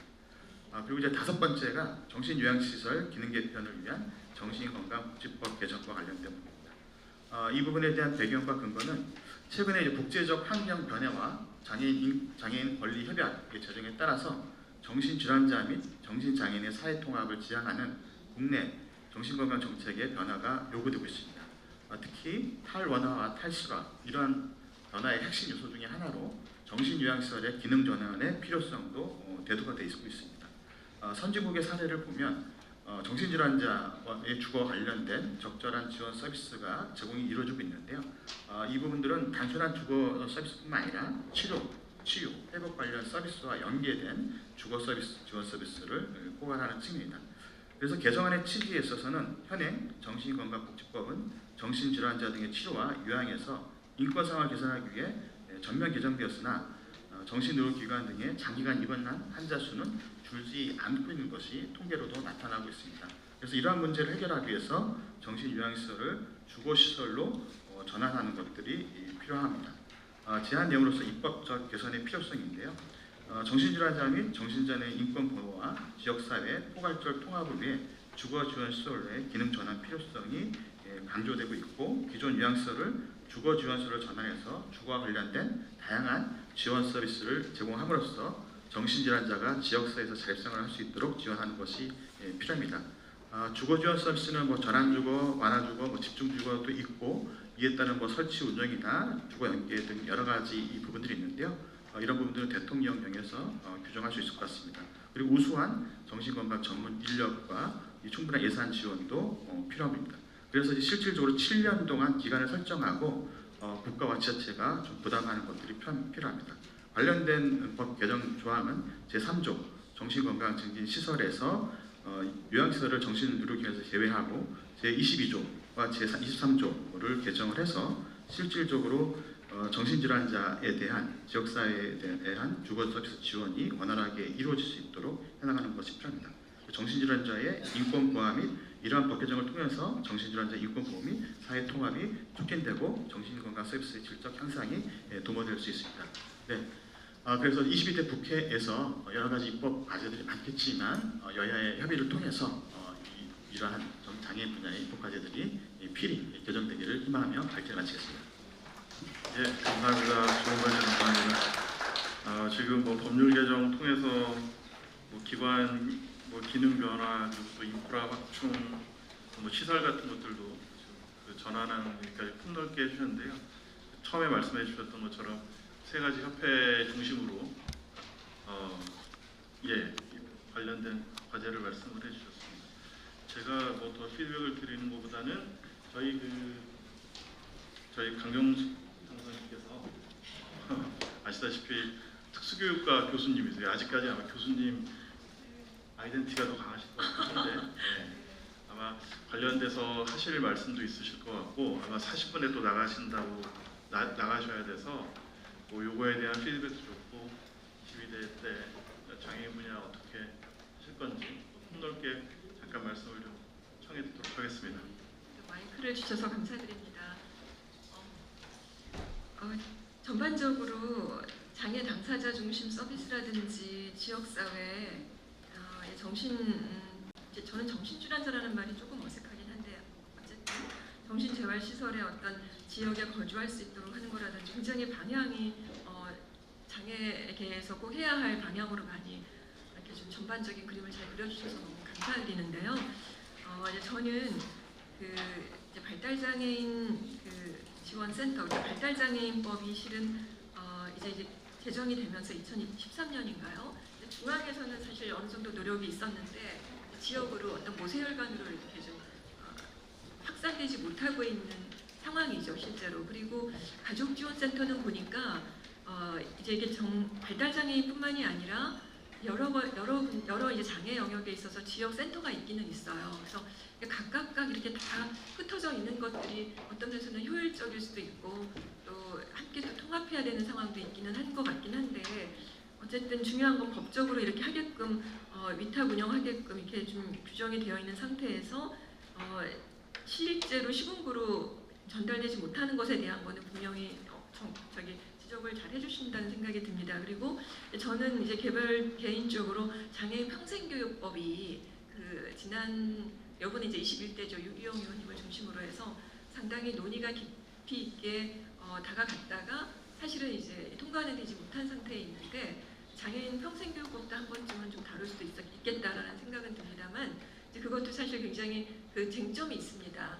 사회 통합으로 가려 그러면 기존의 통합 평생교육 안에 장애인이 함께 합류할 것인지 조금 더 당사자들이 좀 더 참여하게 하고 별개로 또 운영하게 되면 좀 더 효과적일 수는 있겠지만 또 사회 통합에 저해가 되는 요인들도 있고 여전히 이제 그 부분이 논쟁의 핵심이긴 한데 저는 그 부분을 좀 다뤄보고 싶긴 합니다. 제 개인적으로 22대 때는요.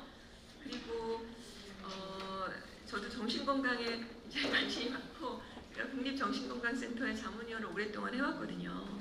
그리고 저기 보니까 보건복지부에도 정신건강복지과가 또 따로 있어서 그 국장도 따로 있는 걸로 보아하니 이제 이게 정신건강 쪽에 워낙 그 이슈들이 많고 또 실제로 관심을 가져야 할 영역이라서 그렇다는 생각이 드는데요. 이 부분도 되게 이제 어떤 면에서는 그 지역사회 통합 돌봄에 분명하게 장애만이 아니라 정신 건강에 문제가 있는 분들도 지역사회 통합 돌봄으로 분명하게 자리매김해야 될 대상이라는 생각이 들고요. 그러면서 왜 클럽하우스라든지 정신질환 쪽에서 다루고 있는 게 지역사회에 함께 그러니까 분리나 배제가 아니라 지역사회에 참여하게 하는 모델들도 좀 많이 우리나라에서 좀 연구가 돼서 실제로 좀 적용을 할 수 있는 사안이라는 생각은 좀 듭니다. 그래서 주거 지원 시설 쪽으로 많이 가야죠. 사실 WHO에서도 모델이 분리하는 것보다 지역사회가 얼마나 많이 참여하는가에 따라서 장애의 기능에 있어서 현저하게 차이가 많이 난다는 보고들도 많이 있지 않습니까? 아무튼 장애 쪽에 이제 말씀을 듣게 해주셔서 너무 감사드리고요. 저는 제가 특수교육이긴 하지만 장애에 관한 부분은 또 청소년에 관한 부분은 제가 좀 복지 분야이기도 하지만 제가 분명하게 좀 다루고 싶은 저의 의지와 열정이 있습니다. 고맙습니다. 갑작스럽게 부탁을 드렸는데 역시 전문가답게 잘 조언 해주셔서 감사합니다.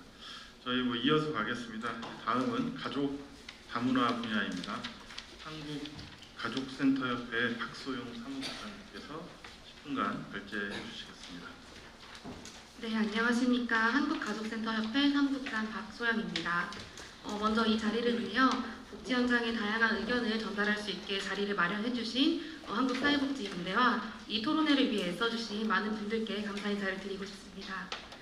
네, 혹시 사회복지에 종사하시거나 이 자리에 계시는 많은 분들 중에서 가족센터를 알고 계시는 분들이 어느 정도 계시는지 좀 궁금합니다.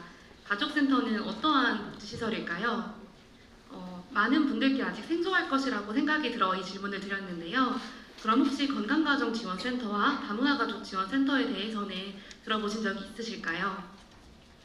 제가 한국가족센터협회 사무국장으로 분야가 달라 보이는 가족과 다문화에 대해서 국회에 대한 입법 제안을 하게 된 계기에 대해 먼저 좀 설명을 드리고자 합니다. 다양한 사회복지 시설이 사회복지의 증진을 이바지함을 목적으로 기관을 운영하고 있습니다. 사회복지 시설이란 사회복지사업법 제2조에 근거하여 사회복지 사업을 목적으로 법적 설치된 기관으로 정의할 수 있습니다. 하지만 가족과 다문화의 사회복지를 일선에서 책임지고 있는 저희 가족센터는 현재 법령에 명시되지 못한 채 기관을 운영하고 있는 것이 현 상황입니다. 가족센터는 여성가족부 산하시설로 저희의 전신은 건강가정지원센터와 다문화가족지원센터입니다. 건강가정지원센터는 건강가정기본법 제35조에 의거한 시설이고 다문화가족지원센터는 다문화가족지원법 제12조에 의거한 법령 사회복지시설입니다. 건강가정지원센터와 다문화가족지원센터는 각 법령에 의거하여 2004년, 2006년부터 개소를 시작하여 시, 군, 구별로 한 개소씩 운영이 진행되고 있었습니다.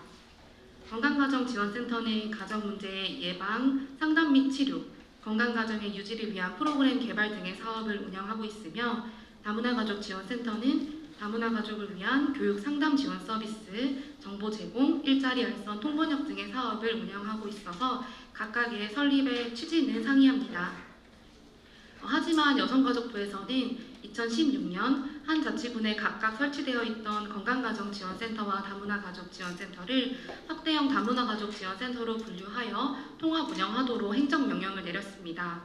이후 순차적으로 건강가정 다문화가족지원센터라는 명칭으로 통합을 시켰지만 이 모든 통합의 과정에서 법에 대한 개정이나 근거 마련은 전무했습니다.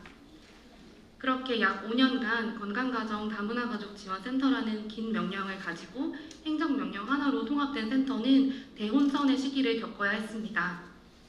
2021년 10월 여성가족부는 현장의 의견을 반영하여 건강가정 다문화가족지원센터라는 긴 명칭을 가족센터로 변경해 주었습니다.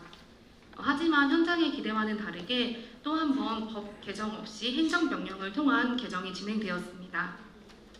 이렇게 현재 가족센터라는 기관이 생겨나게 된 배경입니다. 이 과정을 겪은 수많은 현장의 종사자들은 법이 필요한 이유와 법적인 보호가 필요한 이유에 대해서 몸소 뼈저리게 느꼈을 것이라고 생각합니다. 가족센터는 사회복지시설 종사자로 또한 시설로 기관을 운영하는 데 필요한 최소한의 기본적인 부분에 대해 보호를 받지 못한 채 지자체의 사견과 판단에 무방비 상태로 놓여 있었습니다. 일부 지자체에서는 가족센터를 외국인 복지센터 등 다른 명칭으로 통합하거나 변경하려는 시도가 있었으며 가족센터라는 명칭을 사용하지 못하게 하는 경우도 발생하였습니다. 여성가족부의 행정명령과 각 법률에 대한 증빙을 수도 없이 하였지만 가족센터라는 명칭은 법률상 어디에도 명시되어 있지 않기 때문에 법적인 보호를 받을 수가 없는 것이 현실이었습니다. 이러한 불편은 저희 종사자와 기관만 겪은 것은 아닙니다. 명칭 변경에 따라 서비스 이용자들의 혼선 또한 야기하였는데요. 기관을 이용하던 이용자들은 다른 기관으로 오해를 하는 경우도 있었으며 사업이 유지되었으나 명칭 변경으로 사업이 변경된 다른 기관으로 오해를 하는 경우도 다수 있었습니다. 특히나 가족센터의 주 이용자인 다문화가족의 접근성은 더더욱이 떨어졌다고 볼 수 있습니다. 복지 서비스에 대한 접근성을 높여줘야 하는 다문화가족이지만 오히려 사회 서비스의 접근성이 낮아졌다고 볼 수 있습니다.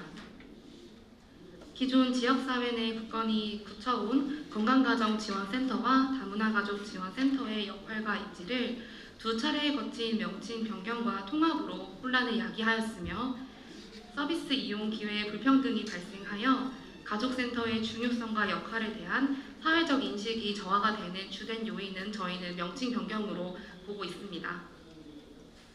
따라서 본 안건에 대해 저희 한국가족센터협회에서는 다음과 같은 개정을 요구하는 바입니다. 건강가정기본법 제35조 건강가정지원센터의 설치를 가족센터의 설치로 법을 개정하고 다문화가족지원법 제12조 다문화가족지원센터의 설치, 운영 등에 관한 조항은 유지하되 각 법률안에 대해 통합의 효과를 위해서 가족센터 혹은 다문화가족지원센터와의 통합 운영을 인정하는 입법을 제안합니다. 자세한 개정안은 발표 자료를 참고해 주시면 감사하겠습니다. 안정적인 복지 서비스를 전달하기 위해서는 행정적인 절차와 법률은 당연지사 선행적으로 마련이 되어야 된다고 생각합니다. 이 과정에서 종사자의 불필요한 행정 업무 과다 투입 등은 결과적으로 가족과 다문화가족 복지 서비스의 질을 낮추는 격이 됩니다. 법적으로 보장이 되어 있는 가족과 다문화가족의 복지를 불필요한 개정, 법률이 선행되지 않은 행정 때문에 서비스 질이 낮아지는 부분은 당연히 개선되어야 한다고 생각합니다. 한국가족센터협회 및 지역센터에서는 수차례 의견 개진을 통하여 법률에 대한 개정을 요구하였으나 8년간 법 개정은 진행되지 않고 법안은 발의되지 못한 채 방치되었습니다. 본 토론회를 통하여 전국의 가족센터의 의견이 잘 전달되길 희망하며 사안의 시급성을 고려하여 제22대 국회에서는 긍정적으로 검토하시어 조속한 법률 개정을 요구하는 바입니다. 가족과 다문화에 대한 입법 제안 사항은 보다 많지만 사안의 시급성과 중요도를 고려하여 해당 안건 하나만을 강조하게 되었습니다. 이를 포함하여 변화하는 다양한 가족의 형태와 욕구에 맞춘 다양한 법안이 발의되고 개정되기를 희망합니다. 아울러 본 협회에서는 관련된 내용에 대해 6월 26일 포럼을 통하여 지속적인 노력을 하고자 합니다. 이 자리에 계시는 많은 의원님들을 포함한 사회복지계에서도 지속적인 관심으로 함께해 주시면 감사하겠습니다. 감사합니다. 네, 감사합니다. 저도 개인적으로 그 건가다가 그러다가 건다가 이렇게 딱 이게 사실은 흘러오는 과정 자체를 명확하게 알고 있지 못했었는데요. 이게 이렇게 근거가 없이 하고 있다는 거는 저도 이번에 잘 알게 됐습니다. 매우 시급해 보여서 여기에서 얘기가 잘 전달됐으면 좋겠습니다. 다음으로 넘어가겠습니다. 마지막 순서입니다. 저희 지금 아마 이게 팝레이션별로 정리가 되어 있다 갑자기 사회서비스원이 마지막에 하나 딱 5개 마지막 주제로 나온 거는 아마 그만큼 시급한 문제이기 때문에 주최하는 측에서도 별도로 세션을 마련을 한 것 같습니다. 사회서비스원 관련한 입법과제를 서울여자대학교의 김진석 교수님께서 결재해 주시겠습니다. 네. 박수 한번 주시죠. 예. 네, 감사합니다. 서울여자대학교 사회복지학과의 김진석입니다. 먼저 사회서비스원에 대해서 얘기할 수 있는 기회를 주신 한국사회복지연대에 깊은 감사를 드립니다.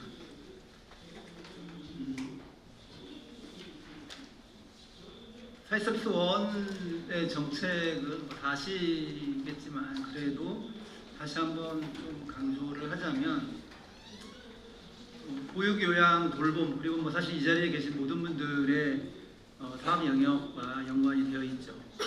장애인 활동 지원도 그렇고 정신보건도 그렇고 다양한 사회서비스 영역에 걸쳐서 공공 지적 서비스 제공자의 역할을 수행하기 위한 정책으로 시작을 했고 사회서비스 전 영역에 걸쳐서 공공책임성의 강화를 위한 정책으로서의 의미가 있습니다. 사회서비스 정책은 사실 우리나라의 길지 않은 복지 국가의 역사에서 사실 10년이 넘는 시간에 걸쳐서 시민운동단체, 진보정당, 그리고 소수 일부 보수정당, 그리고 노동조합, 그리고 이용자 이 다양한 주체가 참여한 정책 논의를 통해서 탄생한 소중한 결과물이라는 생각입니다.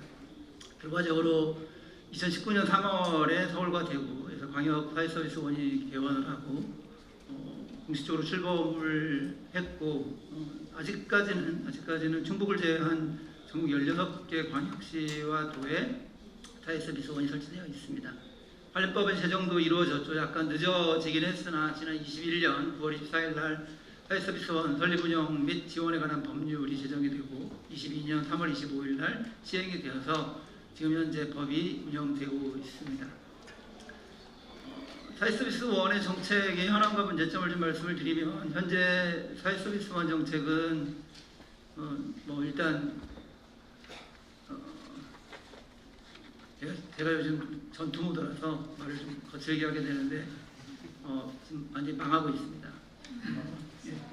22년 윤석열 정부의 출범 그리고 그 이후에 진행된 지방선거의 결과에 따라서 중앙정부와 지방자치단체 권력단 그 정치 권력의 교체가 이루어지고 사회서비스원은 그 순간부터 근간이 흔들리고 있는 상황입니다. 윤석열 정부에 대해서 좀만 더 얘기를 하자면 사회서비스 혁신이라는 구호 아래 사회서비스 산업화 그리고 민영화의 의도를 숨기지 않고 있는 것이 윤석열 정부의 정책 기조고 그 아래에서 사회서비스원의 경우 대구, 울산의 경우에는 이미 통폐합 수준의 방식으로 사회서비스 역할에 대한 기능 축소를 이루고 있고요. 실질적인 형해화 내지는 폐원의 수순을 밟고 있습니다. 그리고 급기야 지난 4월 26일 서울시의회가 서울특별시 사회서비스원 설립 운영 지원에 대한 조례 폐지 조례를 국회의원 의원들만 참석하는 의회에서 의결했고 5월 20일 서울시는 이 조례를 공표했으며 지난 5월 22일 서울시 사회서비스원 이사회의 결정으로 청산위원회를 설립하고 이것을 의결함으로써 사실상 이제 청산 절차에 들어간 것으로 볼 수 있습니다. 이게 의회만의 문제냐? 그건 전혀 아니죠. 사실상 서울시의 경우 시장은 서울시 시민사회와 노동계가 지속적으로 제2요구권을 행사할 것을 요구했지만 끝내 응하지 않았고 사실상 서울시의회 독주에 힘을 실어주었고요. 중앙정부도 책임이 없지 않습니다. 중앙정부는 지방자치법 192조에 의해서 중앙정부의 주무부처로서 부여받은 책무와 권한, 즉 제2요구 권한을 행사하지 않음으로써 사실상 서울시의 퇴행적 족주에 힘을 실어준 바가 있습니다. 지금 무너져 내리고 있는 사회서비스원 정책을 다시 일으켜 세우는 중차대한 역할을 저는 22대 국회가 안고 있다고 생각합니다. 그래서 입법 관련한 과제를 얘기하는 자리니까 정책과 관련한 부분들도 얘기해야 될 부분들이 많이 있습니다만 입법 관련한 부분 중심으로 말씀드리도록 하겠습니다. 한 4가지 정도인데요. 첫 번째, 사회서비스원 설립 및 운영에 관한 임의조항입니다. 임의조항으로 되어 있는 현재의 조항을 의무조항으로 개정할 것을 제안합니다. 사회서비스원 제7조 제1항에서 시도지사가 사회서비스원을 설립 운영할 수 있다고 규정해서 임의조항으로 두고 있는데 사실상 임의조항은 현재 이제 서울시에서 5년도 채 되지 않는 사회서비스원을 폐지하려는 시도로까지 이어지는 법적인 근거가 되고 있습니다. 국회도 그냥 있었던 건 아니고요. 지난 이제 24년 1월 23일 날 사회서비스원법 개정을 통해서 시도지사가 사회서비스원을 통합하거나 해산하려는 경우에 복지부 장관과 협의하도록 개정을 시행을 했습니다. 그런데 이게 11월 달에 7월 24일 날 시행이 되는 관계로 서울시의 사회서비스원 폐원과 관련해서는 제대로 된 역할을 못하고 있는 것이 지금 현재 상황이고요. 그래서 근본적으로는 제7조 1항에 설립 운영해야 한다라고 하는 의무조항으로 개정하는 것이 근본적인 해결책이 되지 않을까라는 생각을 하고 있습니다. 두 번째, 오래된 얘기인데요. 국공립 우선위탁 조항의 개정입니다.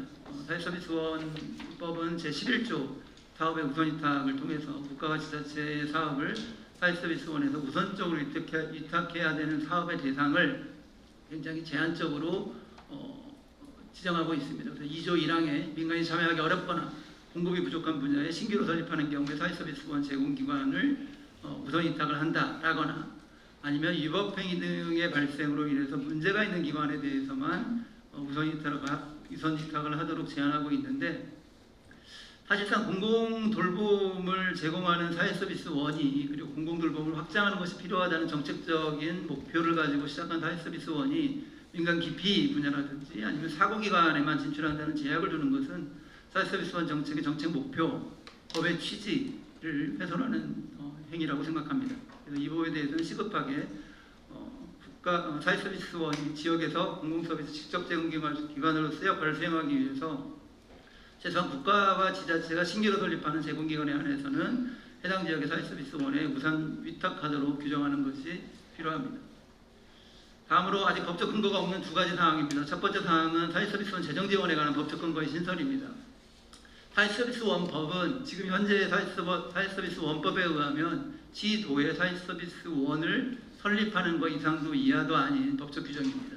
그리고 사회서비스원이 법적인 법의 취지 그리고 법의 정책 목표를 수행하기 위해서는 사회서비스원이 직접적으로 운영할 수 있는 다양한 사회서비스 제공시설의 설립이 필요한데 이 부분은 지금까지 전부 다 지자체가 주로 재정적인 부담을 하고 있었고 그 재정적인 부담은 지자체가 공공사회서비스 기관을 대폭 확장하는 데에 걸림돌로 작용하고 있습니다. 그래서 22대 국회에서는 사회서비스원법 혹은 사회서비스 기본법과 같은 새로운 법의 제정을 통해서 사회서비스원이 운영을 원활하게 하고 법과 제도의 취지를 달성할 수 있는 다양한 사회서비스 기관의 확대를 위한 재정 지원에 법적 근거를 신설할 것을 요구합니다. 마지막으로 기초지자체 사회서비스원 설립의 근거를 확보하는 부분입니다. 이 부분은 이제 사회서비스원 법을 제정하는 그 기간에도 오랫동안 학계 현장의 전문가들이 논의를 거치는 과정에서 최종적으로는 이제 따진 부분인데요. 기초지자체 사실상 커뮤니티 케어의 전략적 동반자의 역할을 사회서비스원이 수행해야 한다라고 하는 중장기적인 목표를 생각을 하면은 주요하게 커뮤니티 케어 정책의 정책의 실질적인 책임과 권한을 가지고 있는 기초지자체가 사회서비스원과 전략적인 파트너십을 마련해야 될 텐데 이제 그러기 위해서는 사회서비스원이 광역이 아니라 기초까지 설립할 수 있는 근거를 마련해야 합니다. 물론 사회서비스원과 같은 이제 기관들이 제대로 된 기능을 못하고 그냥 외형만 만들어졌을 때 발생하는 다양한 부작용에 대한 우려가 있는 것을 알고 있습니다. 그래서 이제 그런 것을 고려했을 때 아까 말씀드렸던 광역의 경우에는 의무조항으로 두고 기초에 대해서는 실질적인 의지도 있고 역량도 있는 기초를 중심으로 설립할 수 있는 그 법적 근거를 마련하는 것이 필요하지 않은가라는 생각을 하고 있습니다. 예, 이렇게 네 가지의 입법 과제를 제안을 하고요. 아까 지금 5개의 소발제가 있었고 4개의 소발제는 전부 다 현장에서 오랫동안 활동을 해주신 전문가 선생님들께서 발제를 해주셨는데 사회서비스원 정책만 학교에서 이제 수업을 하고 있는 저 같은 사람이 와서 발제를 하고 있는 것은 사회서비스원 정책이 얼마나 취약한 구조에 있는지를 보여주고 있다고 생각합니다.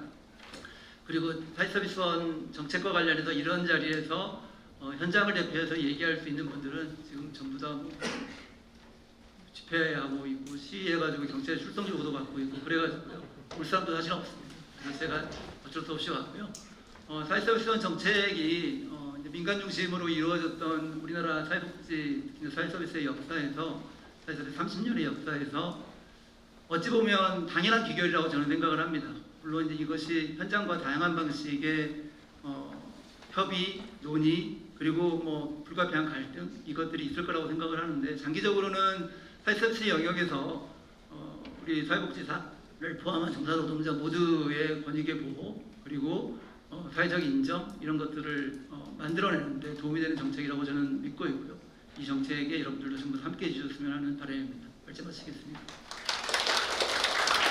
감사합니다. 지금 뭐 아시다시피 사회서비스원 서울시에서 많은 일들이 벌어지고 있고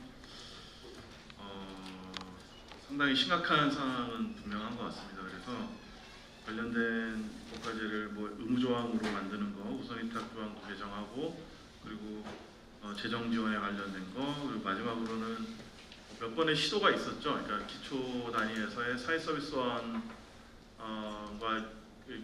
같은 기능으로 유사한 기능으로 서울시 중구가 그랬고요. 몇 군데에서 했던 것들이 사실은 근거가 없어서 사실은 제대로 되지 않았던 내용까지 잘 짚어주신 것 같습니다. 저희가 지금 이게 오늘 온라인 중계를 안 해서요. 온라인 중계가 되지 않아서 원래는 이렇게 온라인으로 질문 오거나 피드백 같은 것들을 좀 받아서 전해드리려고 했었는데 그것은 되지 않아서 현장에서 질의응답 시간을 좀 갖도록 하겠습니다. 질의응답 시간을 갖고 손을 드시니까 제가 말을 미쳐버렸어요. 질의응답 시간을 갖고 마지막에 발제해주신 홍철 교수님 전체 피드백 한번 듣고 그 전에 저희 김윤당 선생님께서도 한번 소감을 한번 말씀을 듣는 시간을 갖도록 하겠습니다. 예. 질문보다는요. 아까 소발제하고 좌장 말씀 주시는 가운데도 아동 그룹홈에 대한 언급이 없으셔서 좀 아쉬웠습니다. 그래서 좀 첨언하고자 합니다. 최성숙 총장님이 많은 것 설명해 주셨고 잘 설명해 주셨는데 보호 체계별로 요보 대상 아동에 대한 서비스도 저는 차별이 심각하다고 생각을 합니다.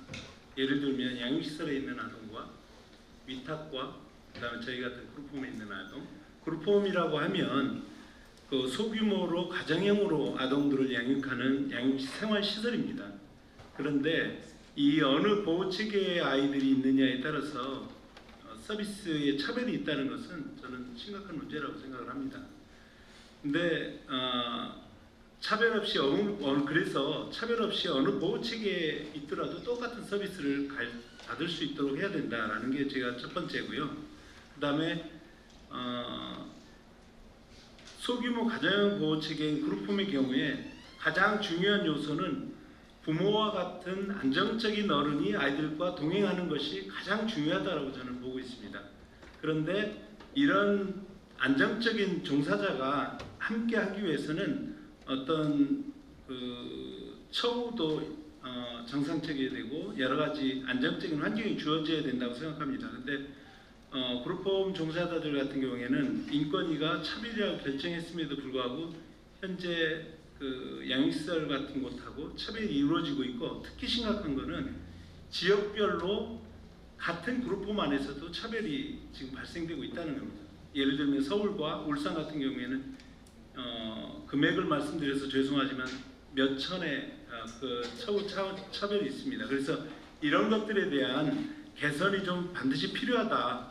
그다음에 마지막으로 말씀드리면 아까 지원센터 제안을 했는데 지원센터도 전무하지만 자립 전담 요원도 그룹홈에는 하나도 배치되어 있지 않습니다. 그래서 저희가 국회를 통해서 노력도 해왔는데 전담 요원이 최소한 지부라든지 중앙에라도 배치될 수 있도록 정책적인 노력을 좀 해주시면 감사하겠습니다. 감사합니다.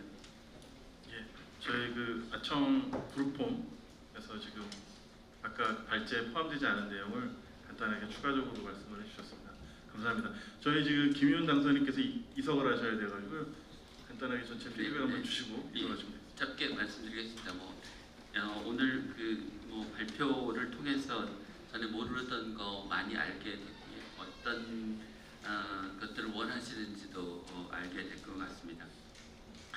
짧게 제 의견을 좀 덧붙이자면 제가 아직 이제 약간 교수 물을 못 벗어서 그런지는 몰라도 그러니까 전체를 관통하는 뭔가 원칙 같은 게 좀 있었으면 좋겠다라는 생각이 듭니다. 그러니까 지금 현재 사회복지계 과제가 기존 이제 체계가 잘 짜여져 있고 그런데 이제 각각의 어떤 세부 정책에서 일부 수정이 필요한 상태인지 아니면 전체적으로 좀 큰 틀에서의 구조 개편을 해야 되는 시기인지에 대한 판단에 따라 정책 과제가 좀 달라질 거라고 생각하는데요.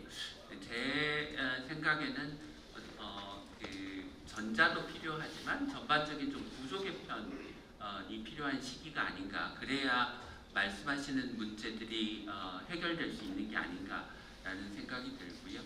그렇다면 노인 관련해서 또 장애인 관련해서도 말씀을 주셨지만 이용자 중심, 클라이언트 중심으로 전체 서비스의 제공 체계가 개편돼야 되지 않느냐라는 생각이 하나 들었고 이용자 중심으로 가기 위해서는 보편적인 서비스, 그다음에 충분한 서비스, 그 서비스를 통합적으로 제공하면서 서비스 제공에 대해서 책임을 지는 주체가 명확하게 좀 있어야 될 것 같고 누구 하나가 전체를 다 책임질 수는 없겠지만 가장 핵심적인 부분은 지자체의 책임성이라고 하는 게에서 출발해서 각 기관의 책임성이 그 위에 얹어지는 방식으로 전체 체계가 좀 가야 되지 않는가라는 생각. 그다음에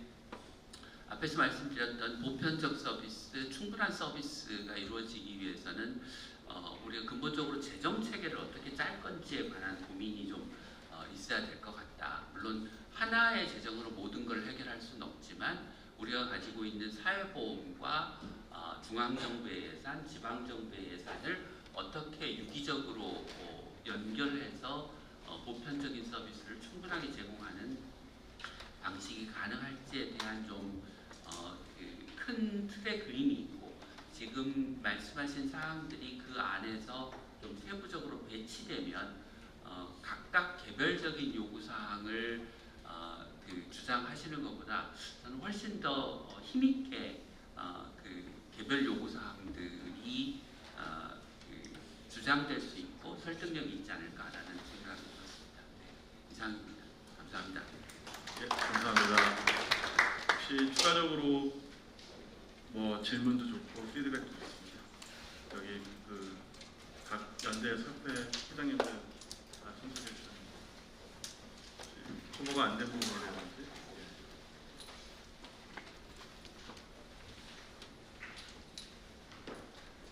주실까요? 그러면은 저희 시간이 한 3, 4분 정도 남았는데요. 마지막으로 오늘 전체 발제해 주신 유동철 교수님 마치도록 하겠습니다. 김영 교수님 나가시기 전에 말씀하시는 거 들어보니 어쨌든 본질과 방향을 잘 깨고 계신다고 생각이 들어서 좀 마음이 좀 보입니다. 많이 보이고 전반적으로 그 사회보장의 기본 틀은 만들어져 있지만 재정 문제에서 또 우리 이 서비스와 좀 섞여 있는 면들이 있어서 좀 전반적인 구조 계획이 좀 있어야 되는 상황인데 잘 알고 계시고 또 방향도 잘 잡고 계신 것 같아서 좀 현장에서 회장님 좀 자주 활용을 하시면 좋을 것 같아요. 어쨌든 저희 여러 가지 과제를 만들어냈지만 우리 입법에 관해서는 기본적으로 이슈화하는 이슈화 운동과 로비가 핵심입니다. 그래서 논의는 많아도 이슈화시키는 입법 운동과 로비가 없으면 그 법으로 만들어지질 않습니다. 그래서 우리가 사회복지법제로를 사회복지법제와 실천으로 바꿨잖아요. 실천하는 행위가 반드시 따라야 법제가 가능하기 때문에 그 부분에 대해서 어쨌든 우리 한국사회복지연대에서 어떻게 입법화 경로를 만들고 입법화 운동을 만들고 입법화 설득 로비를 해나갈 것인지를 좀 전략적으로 입법 과제별로 좀 정리하는 작업을 해서 회장들하고 같이 좀 논의하는 장을 별도로 한번 만들어야 되지 않을까 이런 생각은 들었습니다. 저도 하여튼 선거 나갔더니 좀 아는 사람이 좀 많아졌습니다. 정치계. 저도 열심히 돕도록 하겠습니다. 감사합니다. 예, 감사합니다. 더 추가하실 의견이 없으시면은 오늘 토론회는 이 정도로 마치는 걸로 정리하겠습니다. 오늘 그 토론한 사회복지 정책 방향과 사회복지 현장 분과별 입법 과제가 꼭 22대 국회와 협력하여 잘 추진되기를 바라겠습니다. 한국 사회복지 연대 활동을 응원하고 저 또한 적극적으로 연대하겠습니다. 오늘 주최하고 함께 해주신 모든 분들 수고하셨습니다. 이상으로 토론을 마치겠습니다. 감사합니다.